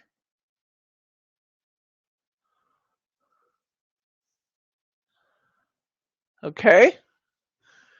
Now I'm going to slide that right up my ribbon all the way up, all the way up.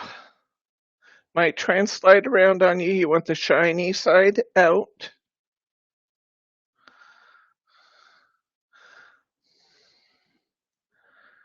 Run that clear up to the base of your comb. Now, so I'm on the back side. This is the side we've been working on. On the back side, or what will become the front, right? Now I'm going to take my ribbon, I'm going to slide it right back through to the front. Okay, it leaves the slide there. See that? Come back to my normal process. I'm going to tie this off in a half knot. I'm going to make sure the shiny sides of my ribbon face down, or the rough side back towards me.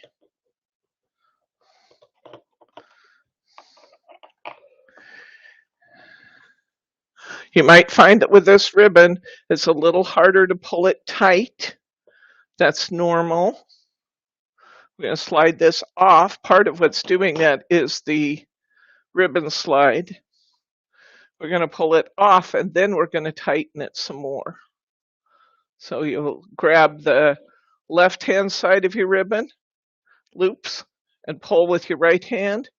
Grab the right-hand side, including that tail from the other side, and pull. Now, sometimes this shows a little piece of the inside. Just move your ribbon around on there. Slide that back out. And look what we get.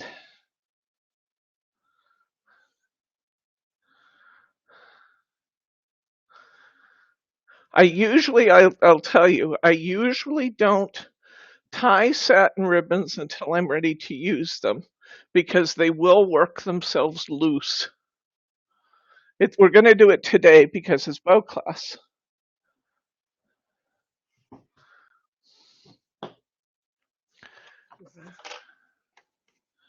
Lower. I am. I'm just getting it on the paper. Look at that.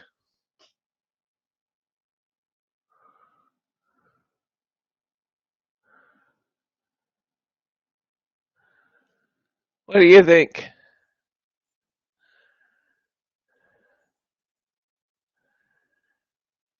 Beautiful. We have so many kinds of ribbon slides in our store.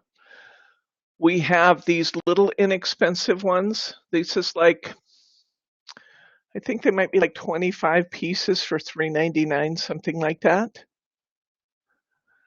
And then we have some round ones. So the acrylic ones are really inexpensive. There are some wonderful ones that are done with real rhinestones and shiny metals. And they're like 3 for $2.99, something like that. So they're kind of for your special cards. How beautiful is that? So that's how you use a ribbon slide. You just slide it on there when you're pulling your ribbon around. Let's go ahead and put a whale tail on this bow. I'm going to hold it like a taco. I'm going to clip it upward and out towards the end of my ribbon. Fold it like a taco. Clip it upward and out towards the end of my ribbon. You can feel that the satin ribbon is a little more slippery to work with. It's absolutely gorgeous. Okay. Who had trouble? Diane. We can do this again, Diane. We'll be okay. Let's see. And you don't have to be tying a triple to put that on, by the way. I think we could try it with a single. Let's do it again. Can the slider get used in more sheer ribbon? Absolutely can. Oh,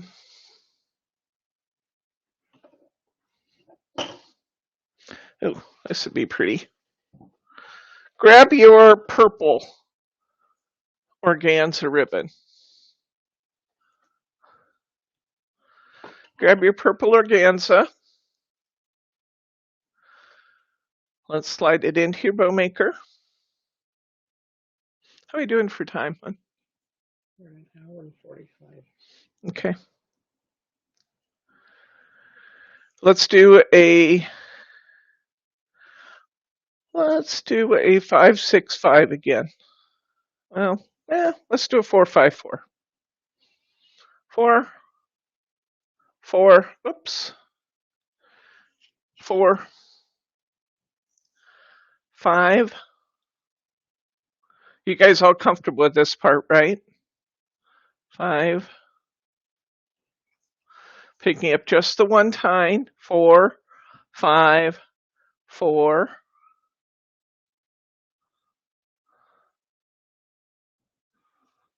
okay, down through the hole,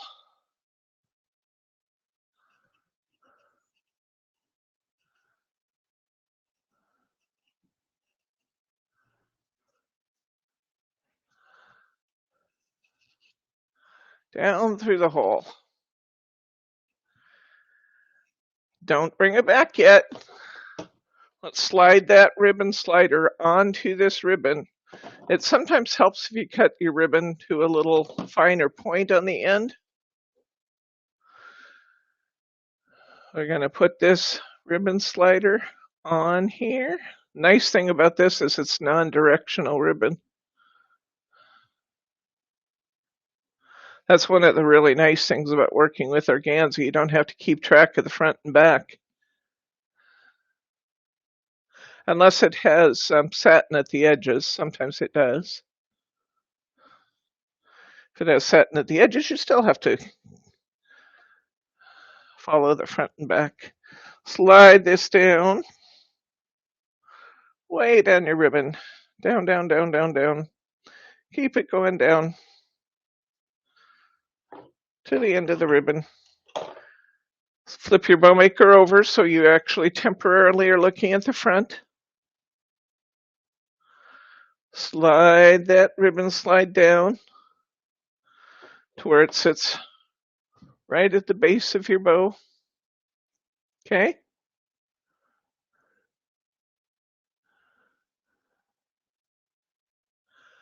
Now we're going to come back through, and on the back of our bow, like we usually do, we're going to tie a half knot.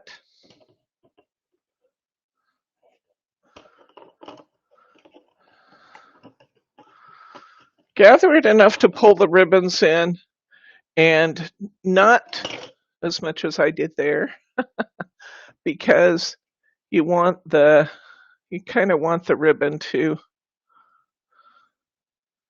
cover that center.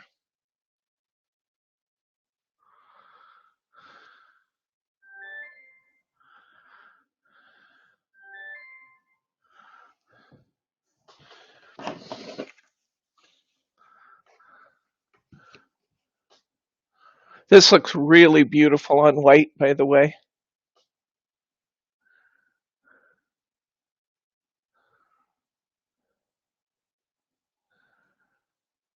Okay. I want to show you something else with organza ribbon. I'm actually going to take mine out for a second because I want to show you something else on organza, and I don't know that we have another piece this long.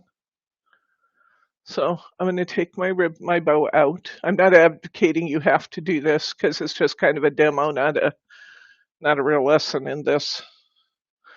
If you want to use organza and you want a more intense color, if I replay this video 84 times, I should get how to do this. If you want a more intense color, double your ribbon. Let's do a 454 again. Actually, I'm going to do a 565.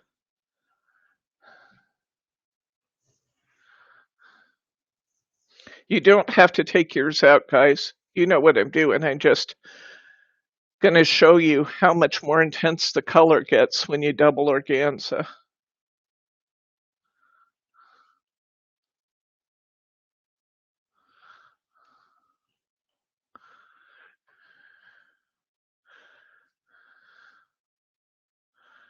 At this point, you have probably used both your ribbon sliders.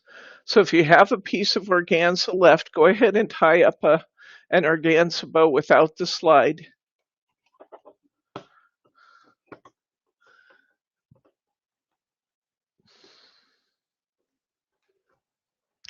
These are beautiful with the it doesn't have to be a special occasion card to put a ribbon slider in the middle of it, but if you're doing a wedding card or something, it's really beautiful to put a ribbon slide in the middle of it.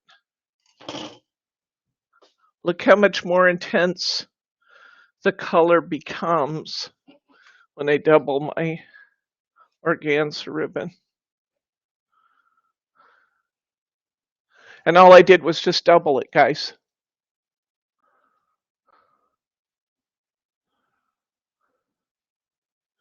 Okay? What are you guys thinking at this point? You feeling good about stuff? Because we're about to switch to a new kind. If that's good, if everybody's good. Give me a 1 or 2.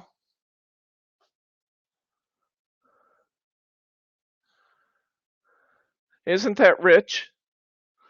Beautiful, isn't it? Our organza ribbon is a heck of a good deal in the store, guys. It's a heck of a good deal, because did you know that the organza is in 50-yard bolts? So when you look at the price, you're actually getting 50 yards of ribbon. It's a heck of a good deal.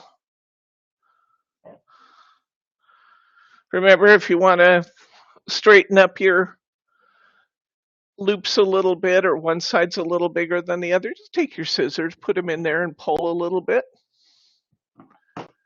All right. Okay, we're about to do something different if everybody's good. Let's grab, what do we want to grab first? Let's grab a piece of baker's twine. You have several pieces in your kit. Let's grab, I got the green one. You can grab whatever you want.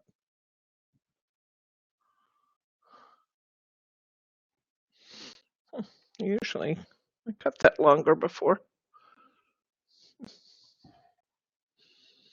Guess I just cut 1 yard pieces this time. Okay. When you're using baker's twine, I recommend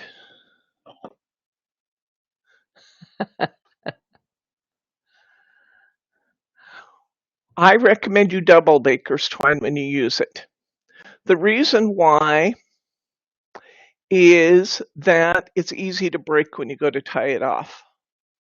Because baker's twine is very breakable. Leave yourself a little tail to tie off with. Go ahead and feed both sides. The folded side through the channel. And let's go to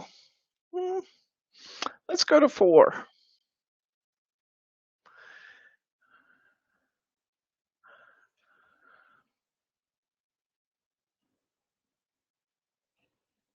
See what I did there? I kind of went to the old method there for a second. I lost my mind and went to the old method. The added advantage of doubling your twine is that you don't have to make so many loops.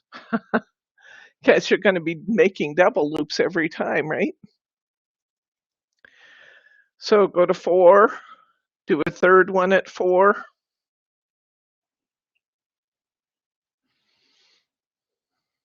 Go down through the hole.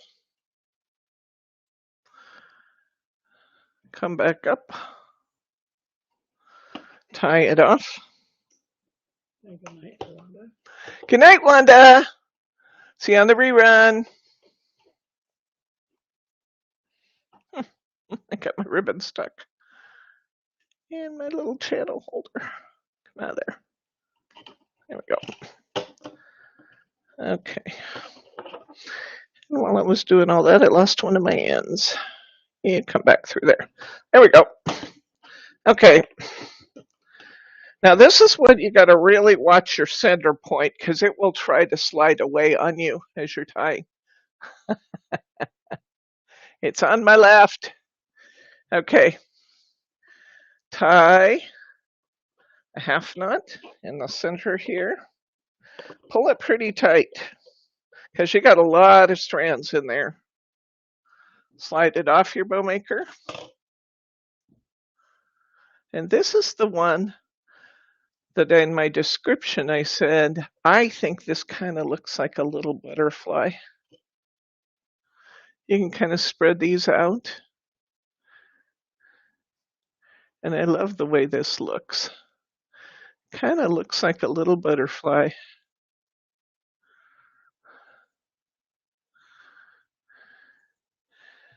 Isn't that cute?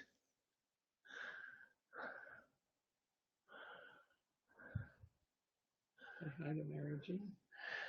Hi, Mary G. Happy birthday to your son. Isn't that pretty? Look at that. Who'd have thought you could do that with baker's twine? Isn't that beautiful?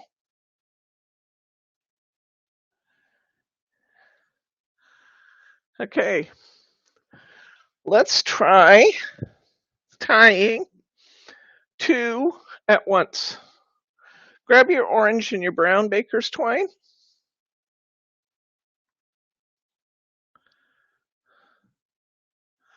Let's just tie them up together.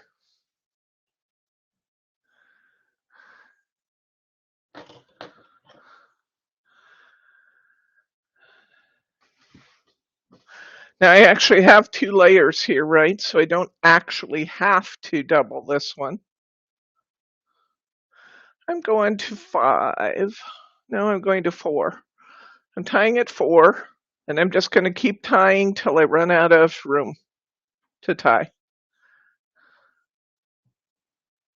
You're just going to repeat 4 and 4. I'm just going to repeat 4. This is a 4, 4, 4, 4, 4, 4, 4. We're just going to see what it looks like. I don't know. I don't know what it's going to look like. We're going to find out.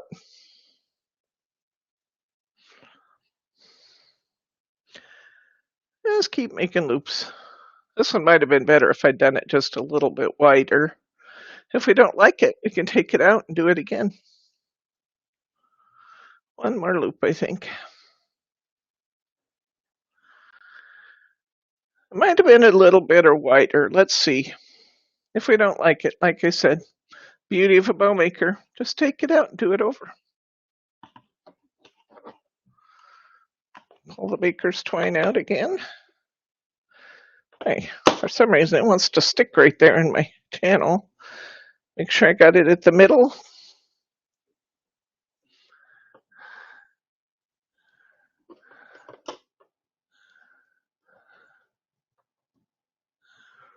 And pull that tight.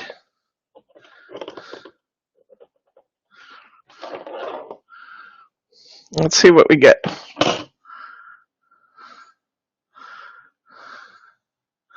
You got lots and lots and lots of loops. If you want this a little bigger, we surely had room to make this a little bigger if we wanted. But it is cool.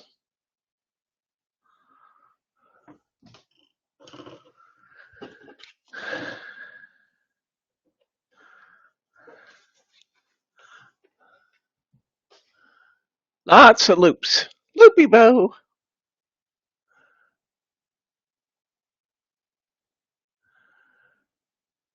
Okay. There we go. Nice loopy bow. All right, let's tie 2 ribbons at once. Again. Grab. What do I want you to grab? Oh, look there. Okay. Yeah,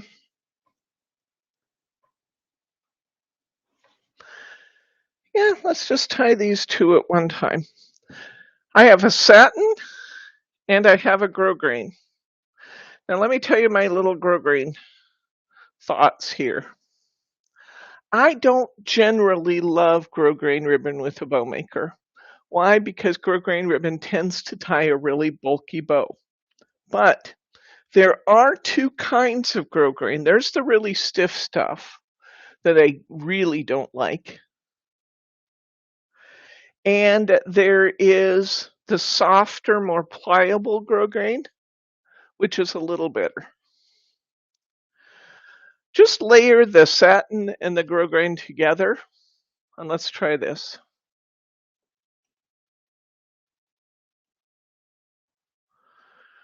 Let's do a double at maybe at 4.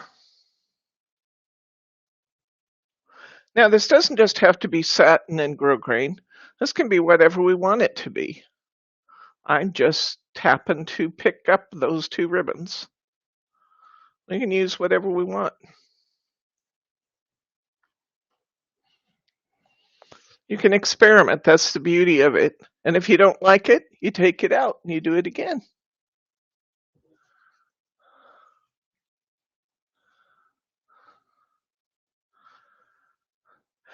The loopy bows look great. You'll never see me use it because I'm allergic to it, but it looks really, really good with jute for rustic cards. There's something about the jute that just chokes me up. I can't do it at all, but they do look fabulous. When you tie this, make sure you tie it so that the purple is facing the front. Hi, Anita. Welcome. Welcome, welcome. We're happy to have you with us. We always like to meet new crafty friends.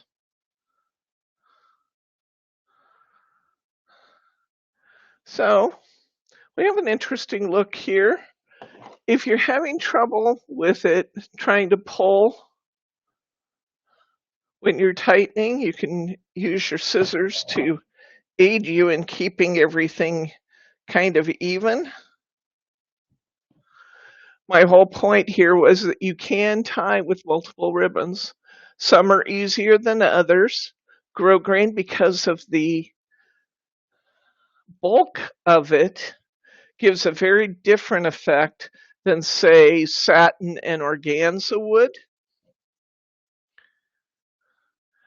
I've already confessed grosgrain is not my favorite, but you can get a really interesting look. Okay, let's try mixing. We have this sparkly ribbon. Let's mix this sparkle.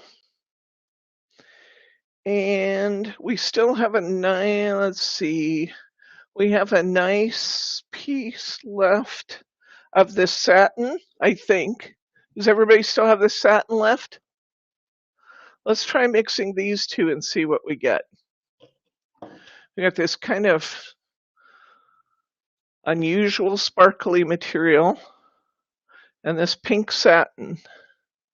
Let's mix them up and see what we get out of those two. I'm going to tie, I think, just a single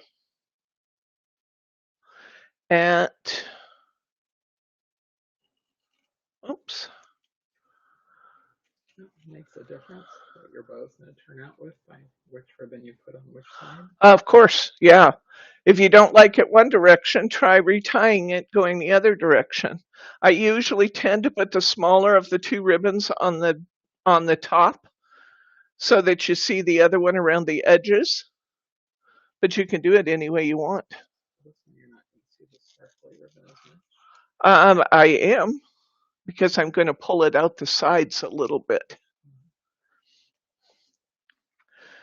So Bryce's question was, is the sparkly ribbon going to get totally hid by the satin? And my answer to that is it could, but I can pull it out the sides a little bit to make it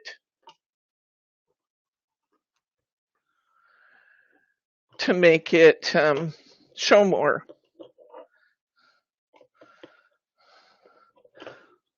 So pull that through. Now you will notice you get a bigger knot when you're tying doubles. It's just going to happen, guys. It doesn't make it awful, it just makes it different. Okay, so I have my pretty satin bow. What number did you use on that? I think I used a 5. A 5-5? No, it's only a single. Now look what happens with this sparkly stuff. You can kind of pull it out the sides a little bit. Let me trim up the tails and we'll take a look at this one.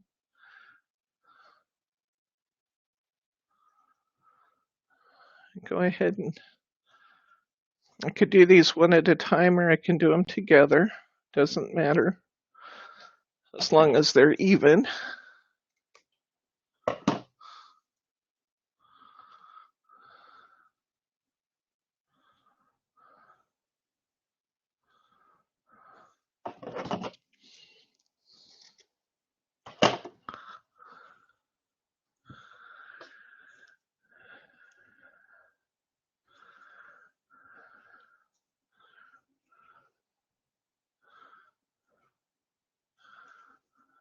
I don't know how this is going to show on camera. I'm glad you guys are doing it along because you can see I actually think it's quite pretty together.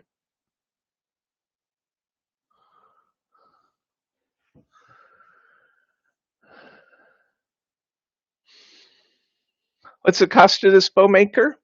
The entire bowmaking kit, the bowmaker by itself is $24.95. You get this one and this one, or this one by itself is $24.95. But the bowmaker kit that we're using today came with a mountain of ribbon, plus the stuff to make bow pins, plus some ribbon slides, plus the bowmaker, and it's $30. And I think about everybody in class today would tell you that's going to end up being a really good value for what you're getting in this kit. It's going to sound outrageous, and I'm just going to say that the price of these combs is outrageous, but they can do that because they hold the worldwide patent on them. And it is just like the best bow tool I've ever used. So, I don't know. There's a double for you guys. Now, we've done all of our work on the bigger one. We should have a piece of this sparkly left. Let's tie a bow using our little bow maker, shall we? Oh, you will be amazed at what you can tie with that. And go back and review our video too, Anita, because you're going to see the quality of the bows that we're tying. I want to tie a decent sized bow. I'm going to go clear around the outside peg of this little bow maker. That's still going to give me a 2-inch bow, guys. So I'm going on the very last peg of this bow maker. And I'm going to tie it just like we normally do. I'm catching the outside peg. I'm going across. I'm catching the outside peg. I went down through the hole. I'm coming back up through the center. And what I'm going to have is going to be quite pretty.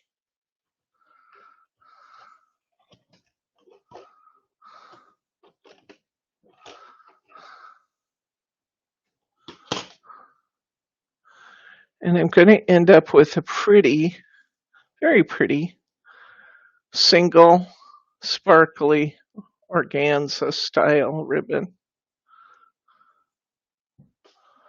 It's kind of hard to see. There we go. Show it against my clothes.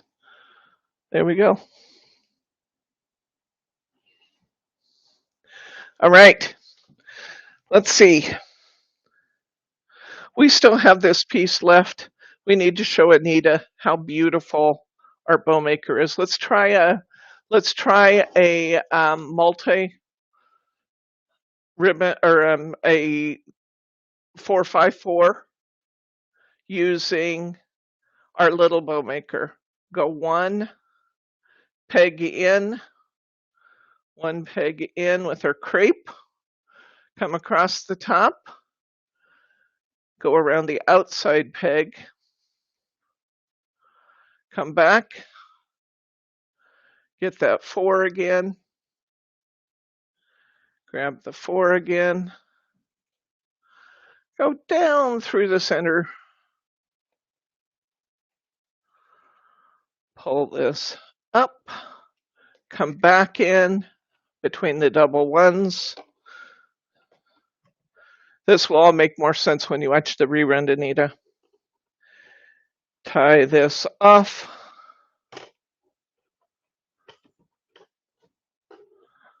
Slide it off the bowmaker, and we have tied something truly spectacular in what, guys? 15 seconds, maybe? You imagine if you had a lot of cards to do for an occasion. This would be a good way to do it. Oops. Just trying to straightening out that one bow was kind of creased. Looky there. That beautiful bow. 15 seconds. All right. I promised you I was going to show you how to tie using both bow makers at the same time. You have in your kit a piece of cloth ribbon that's kind of Christmassy, and you have in your kit a piece of burgundy ribbon. Let's use those two together. We're going to put our bow makers together. You can even clip them.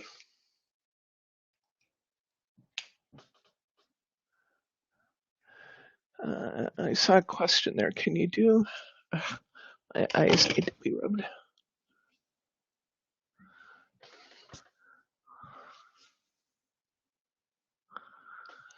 Can you do a bow that's single in the middle of a card with a ribbon on both sides? Yes. Yeah, you absolutely can. In fact, I could use this in the middle of a card by simply, well, I cut my tail too short on one end, but I would take this bow, I would put my adhesive on the back. What adhesive would you use? Excuse me? I'm just going to put tape on the back of this one because it's going to be adhered to the card. Yes, I'm going to use my finger lift tape for that. We got to pretend it's centered. I'm going to wrap my ribbon. Oops. I think I'm on the back of my bow. I was. I'm going to wrap my ribbon around my card and it's fix it to the back.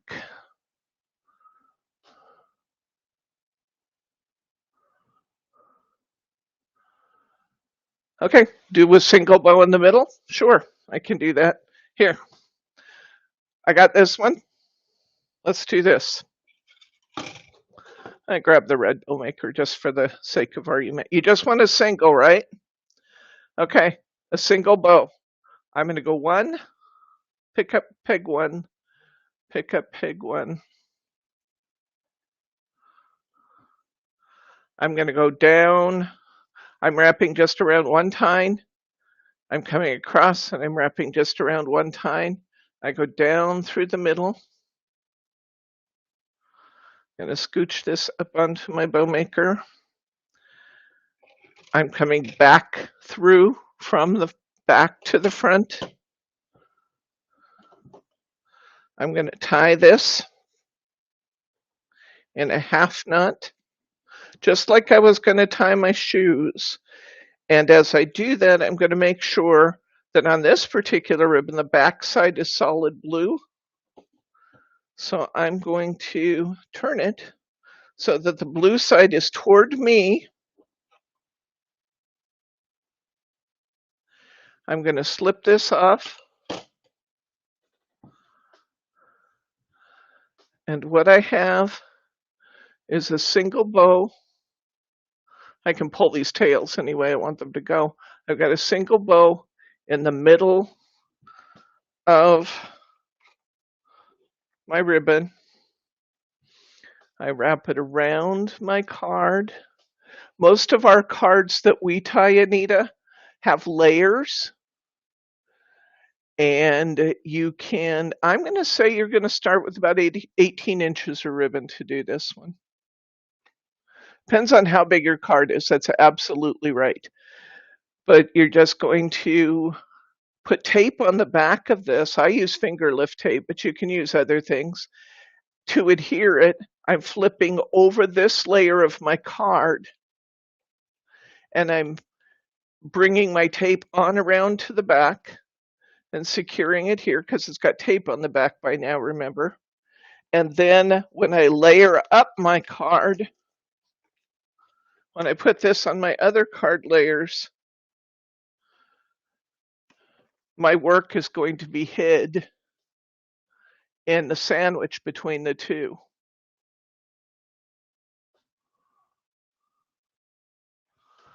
So that's how I do a single.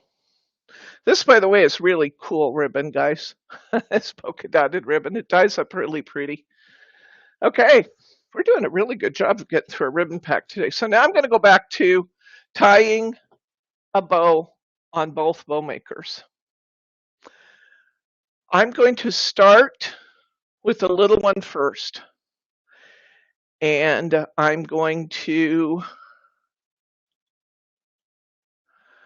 tie my ribbon. Let's go around. Let's tie kind of a loopy bow. And let's do it at number 4. So I'm going to tie a few little loops here at number 4. Just catching the one peg. See, I've got my finger between them. Gives me some space to work. Instead of going down through the middle, I'm going to bring my ribbon over and I'm going to catch it in the ribbon holder on the other side. See that?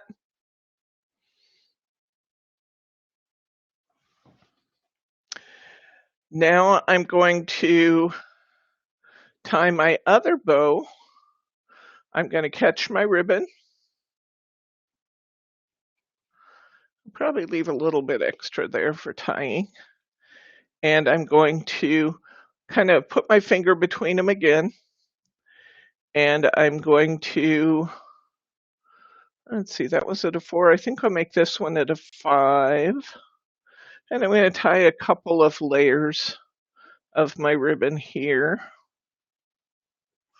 1. I'm going to do another one at 5. 2. Maybe even a 3rd. Let's see. Worst thing is I take it out and do it over. 3. Now, I've got my stuff in here. I'm going to go down through the combination of the 2 bow makers and scooch that up. I'm going to reach over here and I'm going to let go of the little ribbons that I put in there to start with. Whoops.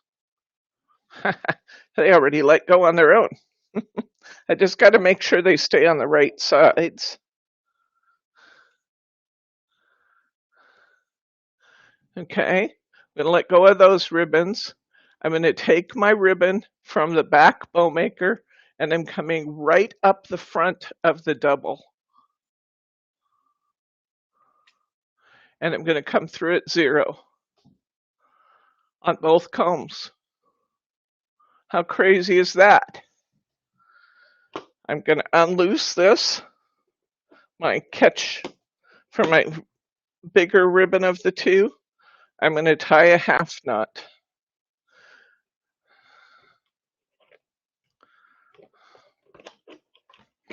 Okay, I'll pull it as tight as I can, but I'm going to have to tighten it some more as I take it off because I've got the extra bulk of the extra bow maker in there, right? So I'm going to slide this all off. It'll still slide. Now I'm going to grab both the ends on this side and the loops and I'm going to pull. And it's useful if you can do this, if you get the dexterity to do it, and it's not easy, but holding both sides of the loops at one time in your fingers on both hands can be useful for this. I'm going to pull that heavier, bigger ribbon tight. And what I'm going to end up with is little ribbon tied to the front of my bigger ribbon. Now, so you got a lot of working parts here, and you got ribbons that can slide. So I'm going to take my scissors. I have one bow component here that kind of one of my loopies, one of my petals. One of my petals of my bow slid a little bit, so I'm going to pull that back out as much as I can. And then I'm going to just kind of arrange things a little bit here, pulling my tails down.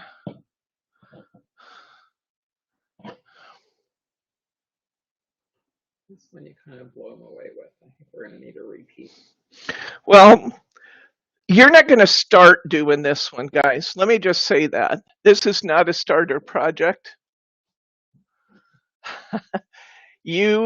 This is one to play with over time as you get absolutely confident. I should have said that first. This is not a starter project. This is a kind of advanced project. So let me just say that. I don't expect you to tie this one right away. I'm going to pull my little petals apart. Pull my little petals apart up here.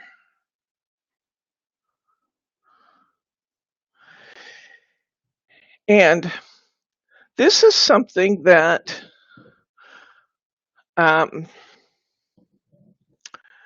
Embellishment Addict recommended on their website. I want to tell you, we could actually do this all with one bowmaker, and I think more successfully. But let me just show you what I have.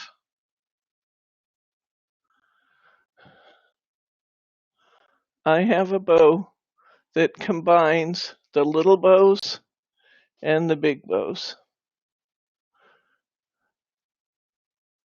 I can't see what Patrice's comment said. I'm sorry, I need to rub my eyes. You're all glassy.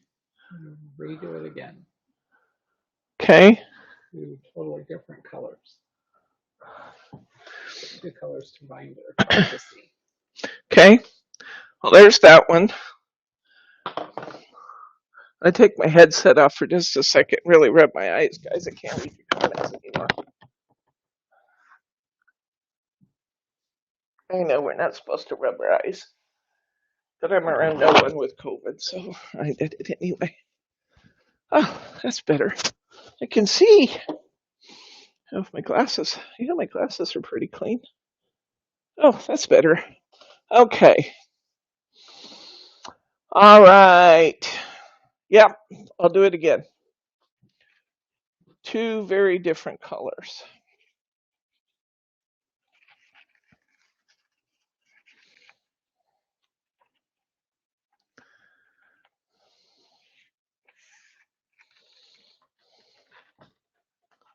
Ah, I'm freeing.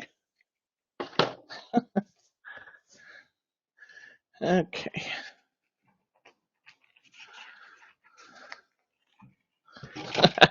These these ribbons were not cut at an angle at the end, so they're fraying as I take them off the bolt.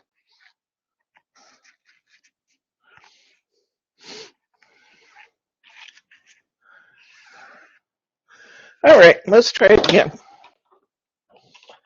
I'm going to put this one on the small bow maker.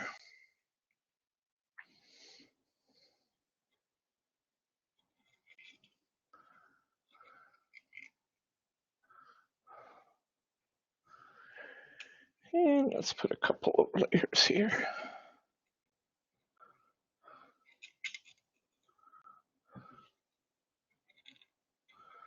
We're going to do this, and then I'm going to show you we could actually do it on one.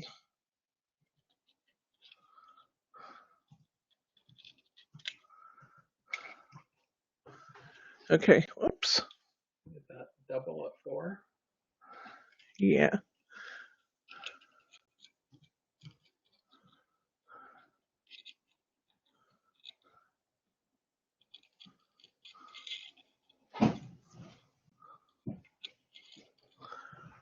just had to fix it because I went clear through, which was not what I wanted to do. Okay, flip that off.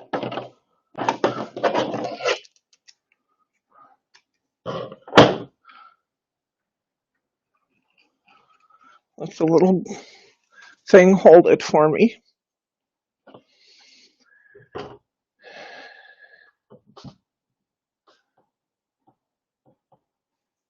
Your sugar's okay. Oh, am I shaky? Oh, maybe because my eyes are blurry. I don't know. Okay. And I'm going to come back here and I'm going to work at 5 and 5 and 5. Triple at 5? Or double at 5? I think I'm going to try a triple just for the heck of it. And 5. So I can really see the layers. Okay. So I did 5 loops I did 3 loops at 5. This is just something to play with, guys. Now, again, if you're just starting out, don't even bother with this right now. Practice your basics first. I'm going to come across and I'm going to come clear to the front of the double bow maker.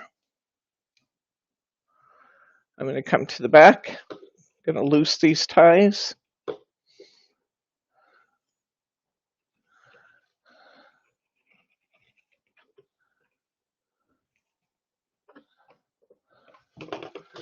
And I'm going to loose these little ties in the front. I'm going to pull this off. And I'm going to tighten it with my back ribbon.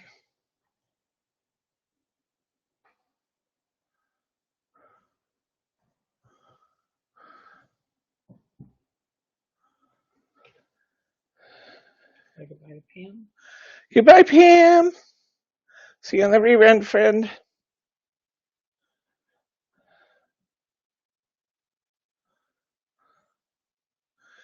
I'm going to let all of my little petals show here.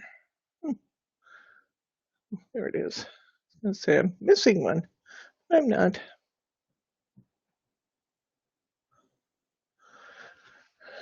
Takes a little bit to spread out all the loops.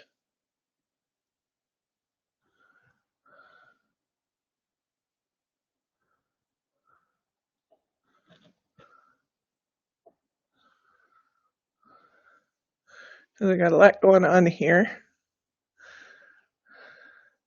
Bring my tails down. Tails down.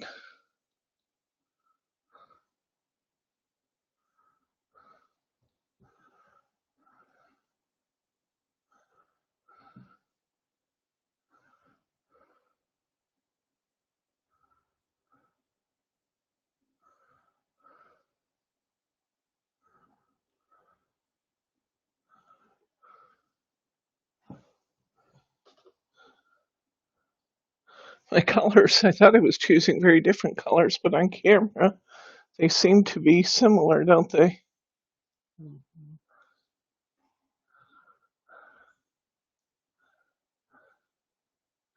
I might try holding it up.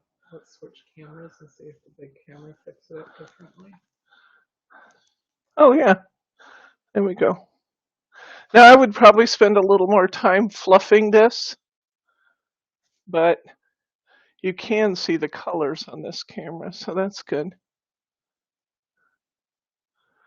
Okay. Now I want to show you, that's embellishment addicts 2 at once technique. But I want to show you that I actually could have done it all on one. Maybe a blue and a pink or something. Yeah, I could do that. Or there's a nice bright yellow over there. It's in the pocket, maybe. What? Oh, that's definitely bright. Let's see.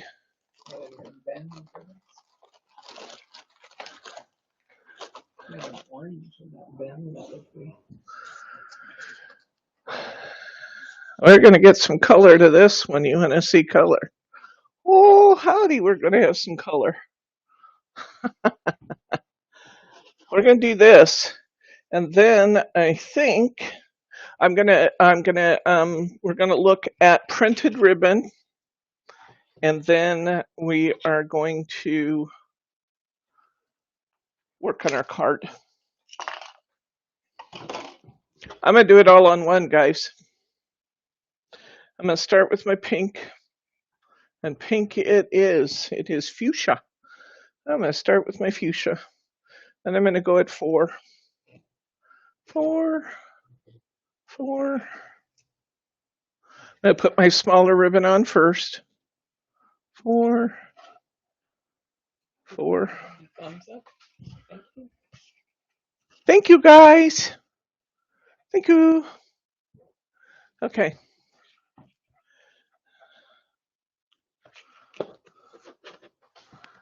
I'm going to cut my end.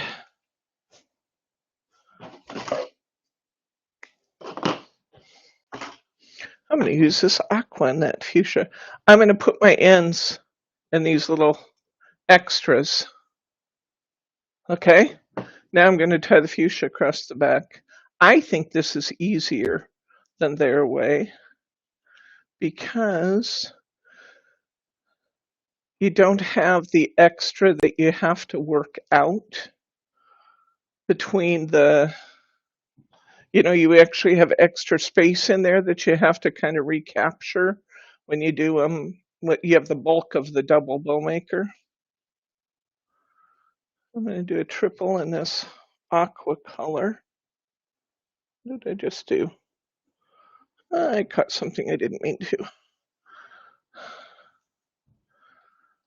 Now this one I think you can try.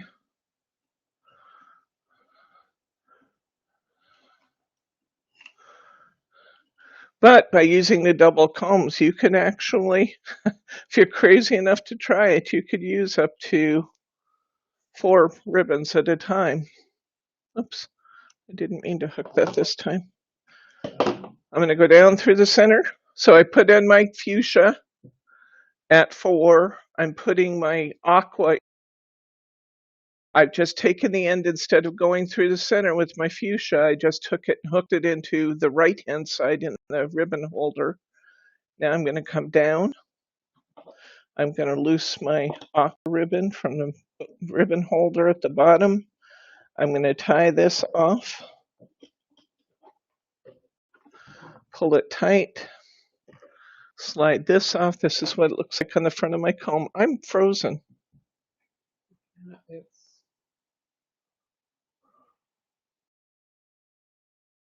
I'm frozen on one camera, not on the other.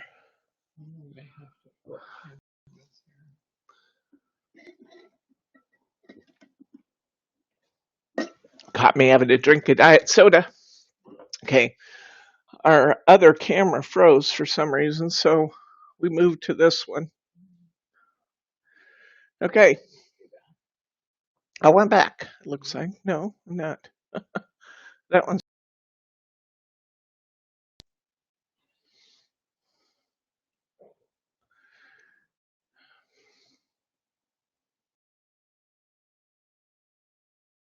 Yeah. Okay, I'm going to show them over here. All right. So I'm going to pull this off. This is what it looks like. This is what it looks like. I'm going to pull it off. And look there. There. That is much easier in my estimation than using the double comb technique. But you can use the double comb technique, and you can use even more pieces of ribbon. Trace wants to know if you'll come visit her at the funny farm if she tries 4 ribbons. If you try 4 ribbons, Patrice, you deserve to go to the funny farm. But look at this. This is pretty. I can see this actually being really pretty on like those, remember when we did the Under the Sea cards that had all the bright colors in them? That would have been gorgeous on there. Looky there. Now that is a double ribbon.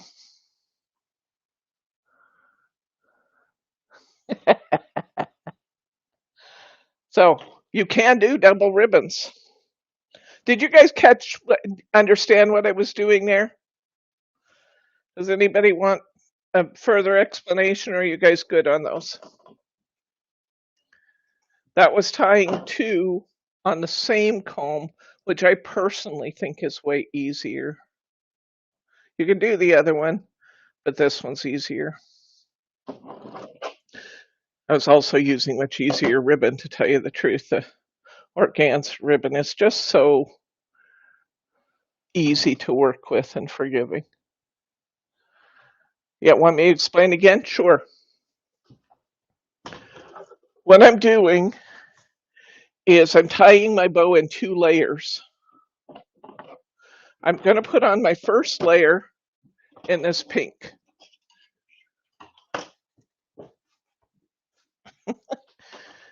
I'm putting my first layer on in this pink. I'm going to catch it in the bow holder and the ribbon holder, and I'm just going to tie some 4s, just maybe 2 loops and 4, okay? So I'll have 3 pegs left. Tie 2 loops, just 2. I'm not going down through the center because I'm not done with it yet. I'm just going to bring it over and I'm going to anchor it here for now. Okay? And now I'm going to take some of my aqua. I always tie my shortest color first. Fairies card, yes. That would be great. Now I'm going to take a piece of aqua and I'm going to tie over the top of that. I'm going to make these pieces bigger. I'm going to go out here to number, I don't know what number it is because I'm on the back of my comb. 1 from the end. Number 1 from the end. I could. I'm at number 6. So I'm going to go to number 6 again. Picking up number 6 on the left. I'm going to do 3 times over here. Okay? 3 times on the left. This time I am going to go down through the middle. And as I do that, I'm going to let my ribbons go here because they got to be able to slide. I'm going to come up over the top. I'm going to grab my end like I usually do, and it's just as if that pink isn't there, really. Just as if the pink wasn't there. I'm going to tie my half knot. That's what it looks like before I take it off. I'm going to scooch it up. And I have a pretty, now it's a little off center, that's what I'm doing, it's just kind of pulling it back. I have a pretty 2-color ribbon. Fan my little loops out.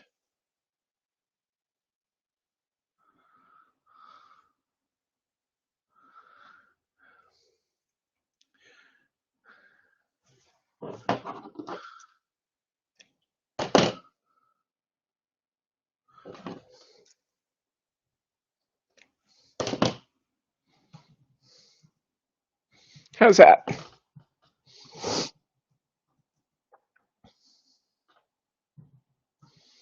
This one is really doable, guys. You're just doing it in 2, but you only tie the 1 color. That is true. You're tying the 1 color over the top of the other. Isn't it pretty? That is so doable. This would be really beautiful with satin in the center and organza behind it, wouldn't it? Okay.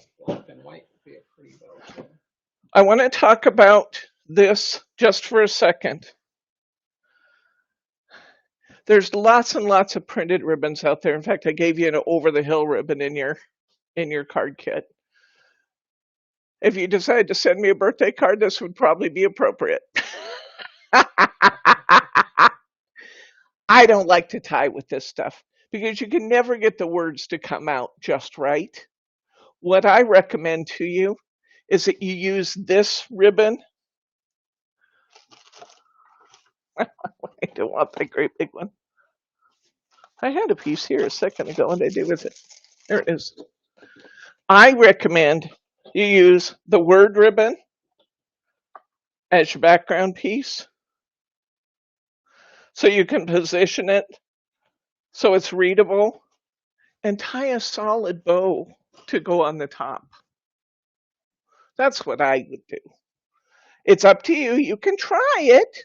There's nothing that says you cannot make a ribbon out of the words.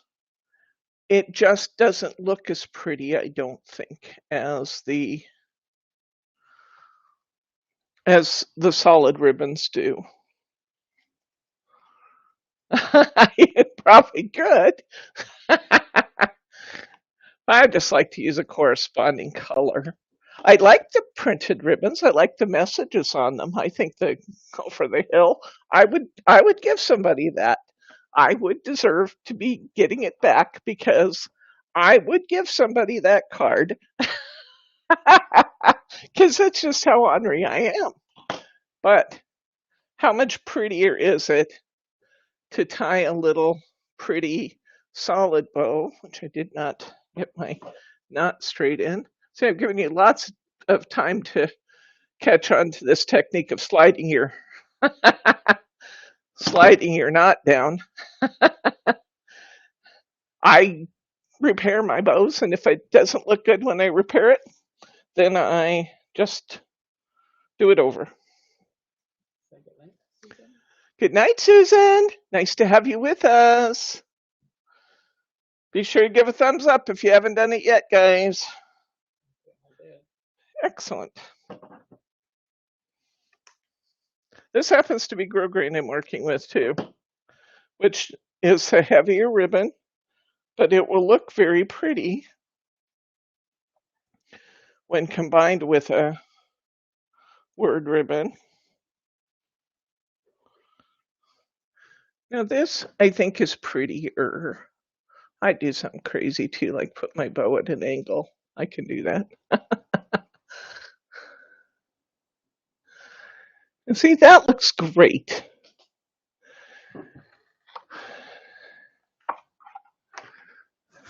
This one, I'm going to go ahead and tie it so you can see what I'm talking about.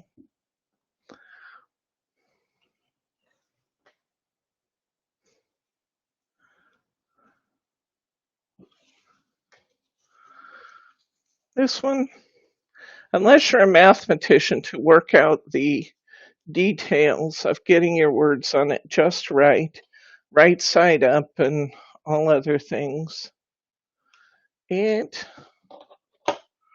just doesn't really do it for me. Now, you don't have to take my word for that. You can try it. Just try it. And do your own thing. That's just one person's opinion. But getting the words on straight just isn't a lot of fun.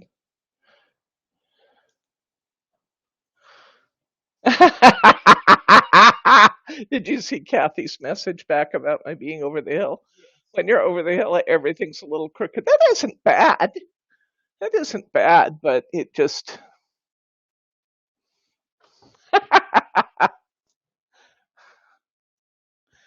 So anyway, that's my thought on over the hill versus on using word ribbons.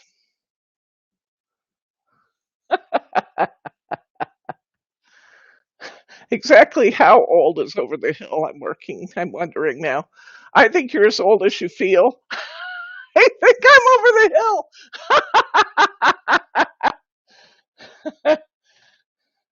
I had a customer on here. She's not on the feed today, I don't think. She's in her 90s, and I'm telling you, she is as spry as a chicken. So, you know, that doesn't look bad. It just, I prefer it the other way, but it doesn't look bad.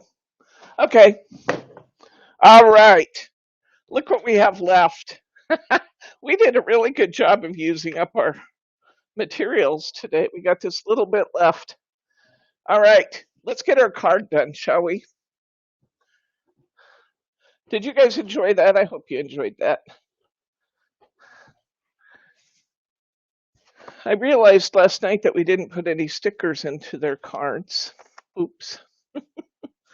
Where's my card making material?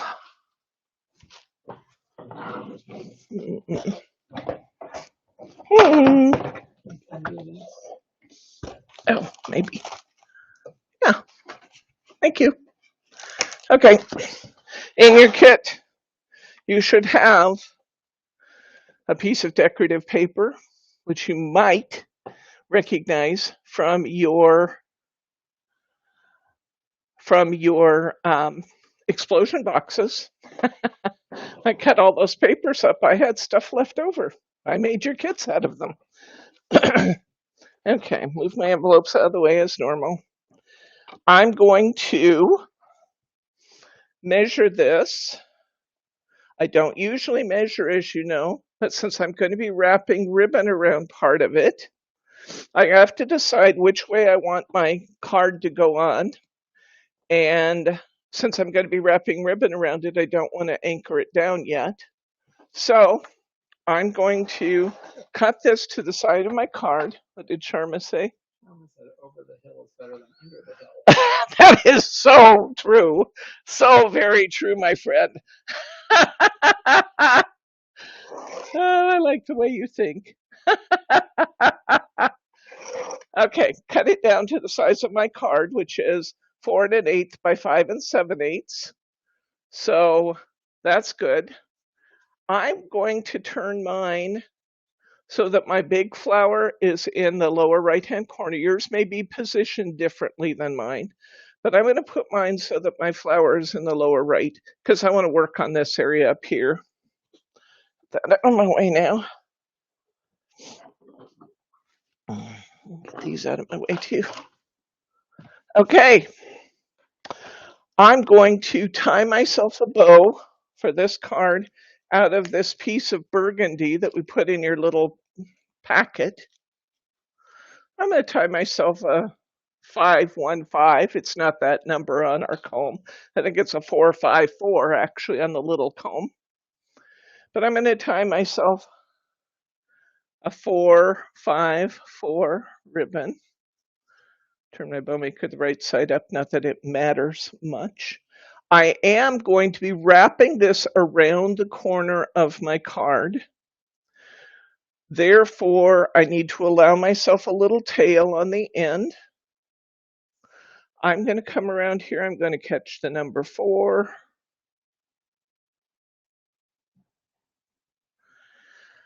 Only. I'm going to come back over here. I'm going to catch the number 4 only. I'm going to come back across. I'm going to catch the 5 only. I'm going to come back here and catch the 5 peg only.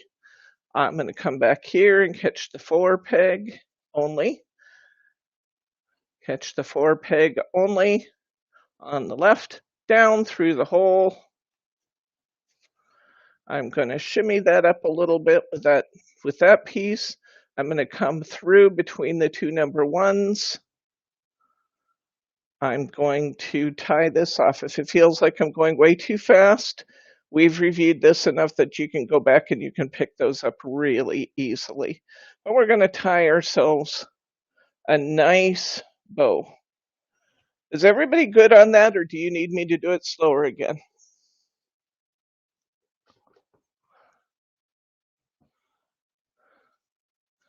Everybody good? Okay, that's what it looks like from the front. That's what it looks like from the back. Sliding it off my bowmaker. And now I'm going to tighten this up just a little. I'm going to lay this down flat, pulling my ribbons out to the sides.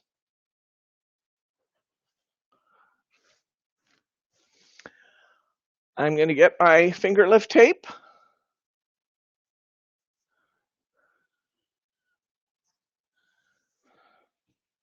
I'm going to run my ribbon or my tape right over my ribbon.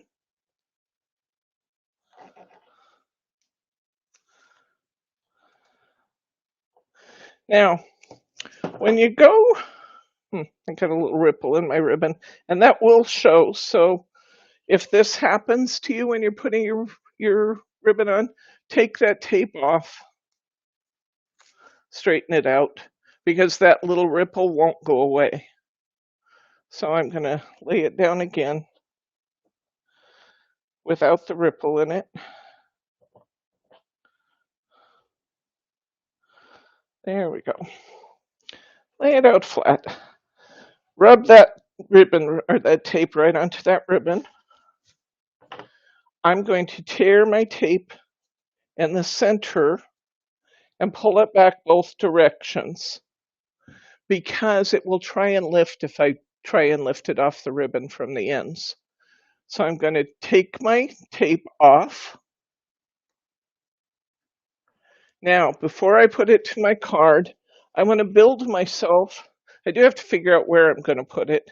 And I've decided I'm going to put mine like right here. I'm going to leave myself maybe 2 inches, 2.5 inches from the corner. Okay? I want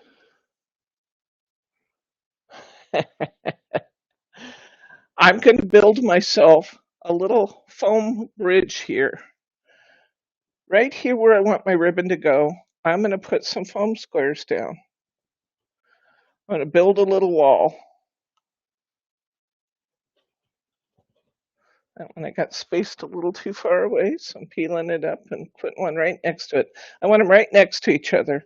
I'm going to go maybe 4 squares wide. Then I'm going to peel those squares and I'm going to put another row right on top of them. Okay?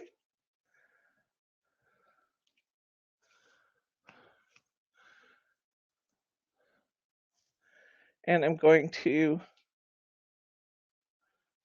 peel those off.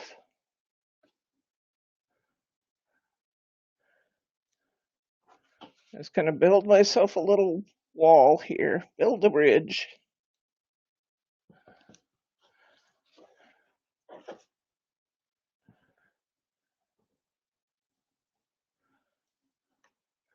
Okay. So I'm going to have 2 layers high in foam squares.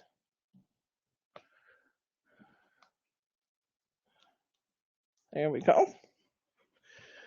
And now I'm going to take my ribbon with its tape and I'm going to put it right over the top of that little bridge I just created. And I'm going to wrap my ends around the back of my card. Now, remember when we were saying that sometimes you need to use foam squares under your layer because it creates too much bulk at the sides? I don't need to do that with this satin ribbon. If you look at the edge of my card, you can see there is no bulk at all really to this satin. So there's no reason whatsoever why I need to put foam squares under here unless I just want to as a decorative touch. Since this is the cover of my card, a decorative touch really isn't appropriate here. So now I'm going to put my card, my sheet on my card. I'm going to put my 3 strips of adhesive as I usually do.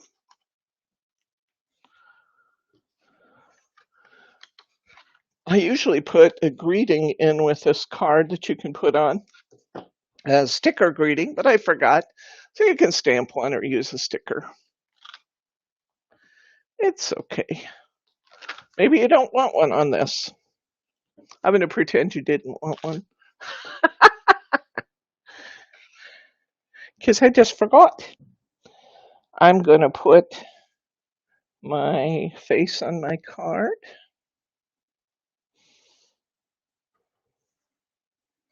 Looks like I got my card face just a tiny bit long, but I can trim the side that doesn't have the bow. So I'm going to trim this off.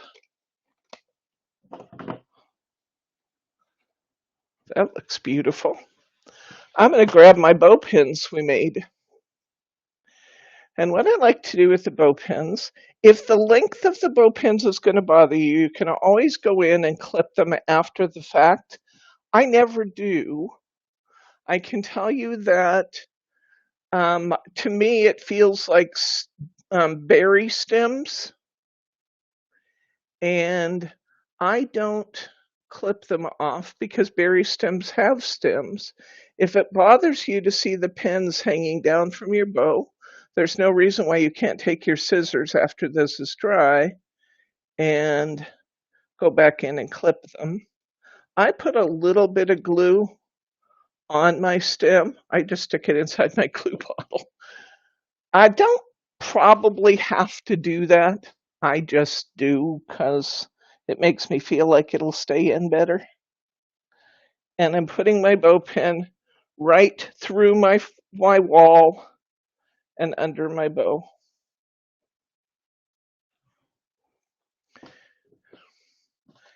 And I'm going to do that again. Get a little glue right on my bow pin.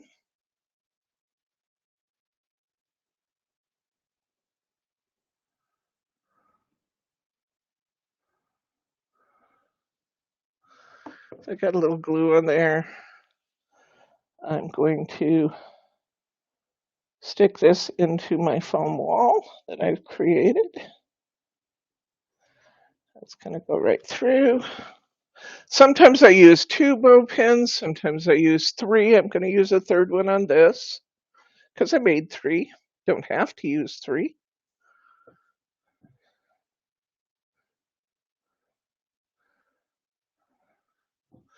Put a little glue on my pen. Secure my pen right through my little wall.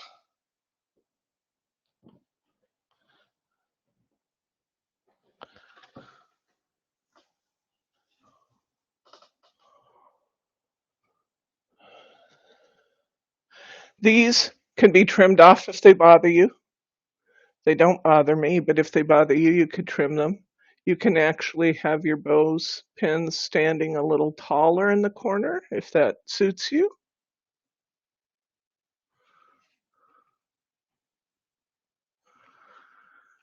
If you want them taller. How pretty is that? And how inexpensive is that? We will have bow pin kits up on the site soon. As soon as the Chinese New Year celebrations come to an end and they ship my bow pins, little packets of beads. Keep your beads under 6 millimeters. Unless it's a really big card. If it's a really big card, you can use big things. We actually have some bow pins in the store that are like shaped flowers and butterflies. I should have brought some with me today. They're called sugar picks. The sugar picks are fun because you can take an alcohol marker and you can change the colors of the sugar picks. Try them together with your bow pins, without your bow pins, and just see what you like and don't like. But doesn't that look beautiful together? I think this card could be done. I'd probably add a little stamped greeting, stamped or stamped and maybe embossed, or a sticker to this. It'd be fun to add a little glitter to those flowers, but you wouldn't have to. Keep the penguins locked up when you put the bow pins. Okay. We've been talking about penguins all night. Okay. You like this, guys? Is this a good class for you? This is my most popular class by far. I know we've run a long time and you're probably exhausted. 3 hours. Well, that's about right. 2.5 to 3 hours is about right for a bow class, so we're right on time. Let me remind you of the products that I like to use with my bows. Best glue ever. I didn't use the best glue ever attaching this bow today because I didn't have to because I was wrapping around the corner.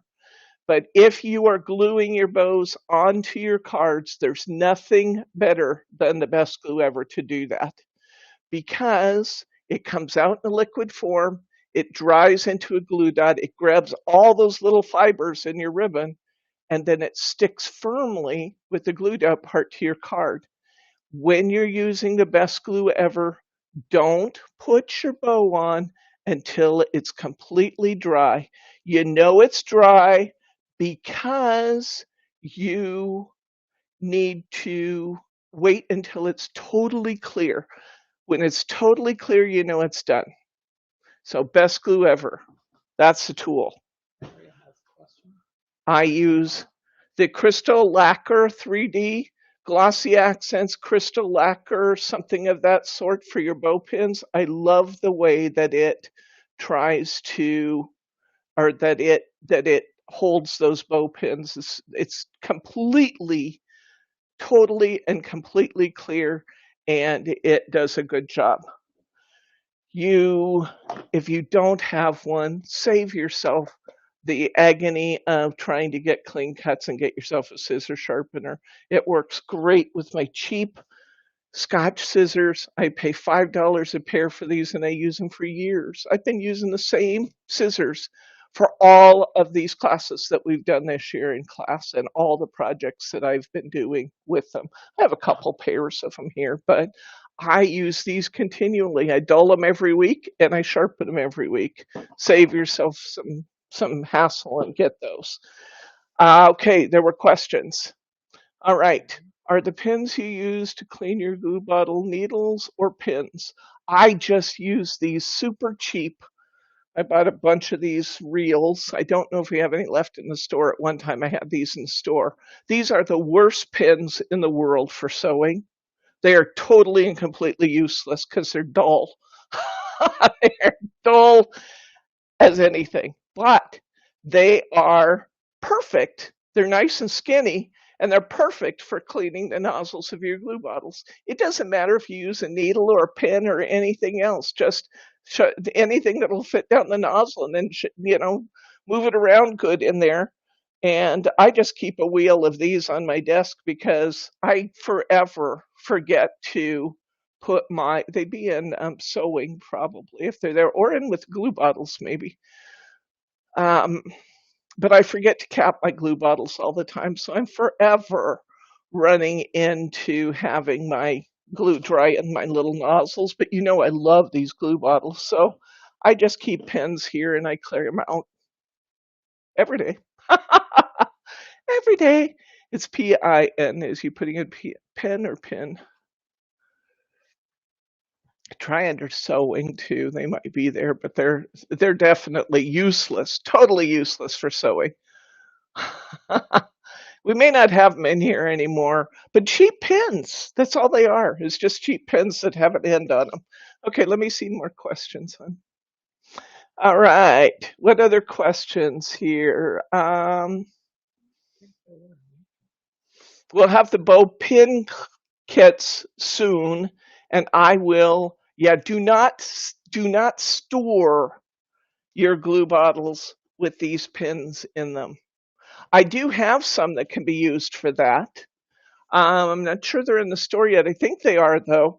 We have some from Art Glue that are true stainless. When I bought these, I bought them from China and they said stainless. And I thought, great, I can use them in my glue bottles. Do not store these pens in your glue bottles. They rust. And then your glue is all brown when it comes out. It won't hurt the usability, but it sure is not appealing anymore. Don't store these. in your glue bottles because they rust. We have a question here. How many sheets of paper in a pack? Of rice paper on the floors. Oh, One, right? one sheet. All of our rice papers are sold in singles. Yep, that makes them, sorry. Rice paper's not cheap, but it's gorgeous. Yes, you absolutely want stainless steel pens. I think I have some from Art Glue in the store. They're sold with nudgers, which nudgers are little tools for moving your glitter about. Oh, excuse me, goodness. Okay, so about these same ones because I said stainless. Yeah, that's terrible. Yeah, they're just cheaper than I'll get out, but they are great for cleaning your glue bottle. Just don't put them in there. One sheet. Yep. What's the next class? I don't know what Thursday is yet. I haven't devised it yet, but it will be fun. I promise you. We'll do something fun. But next Saturday is Mrs. Tiggywinkle Day. Lots and lots of these kits are going out. The good news for you is I made lots of them. And in your kit, not only do you get the CD, but you also get some specialty papers. Boy, I don't know. I got a little frog in my throat, guys. Sorry. Been talking a lot for a long time. Okay. You get your card bases for the 4 samples we're making in class. You get 13 sheets of printed cardstock. You get these beautiful specialty papers. You get foam squares. You get envelopes. You get all the ribbons that we used. You get a bonus little Mrs. Tiggywinkle stamp. Why? Because I love you and I thought it was really cute and I stuck one in the class kit at no charge. And what are we going to make? Remember, you have to buy the CD in order to be able to buy the class kit. So unless you already own it and you can prove to me that you already own it, you have to buy the CD. That's why most of the kits. This is Mrs. Tiggywinkle from Beatrice Potter, and it is just wonderful. Here's this one here is our layered card. We're making it on a gatefold.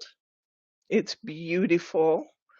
All the background papers and things you see here, all the borders are also from Beatrice Potter. And these are true. These images are true to the original Beatrice Potter story. Here's another layered card that we're doing. And the background paper in our card will be ever so slightly different than this, because this was not a Beatrice Potter paper. It was not off the CD. So I decided I needed to give you one that is.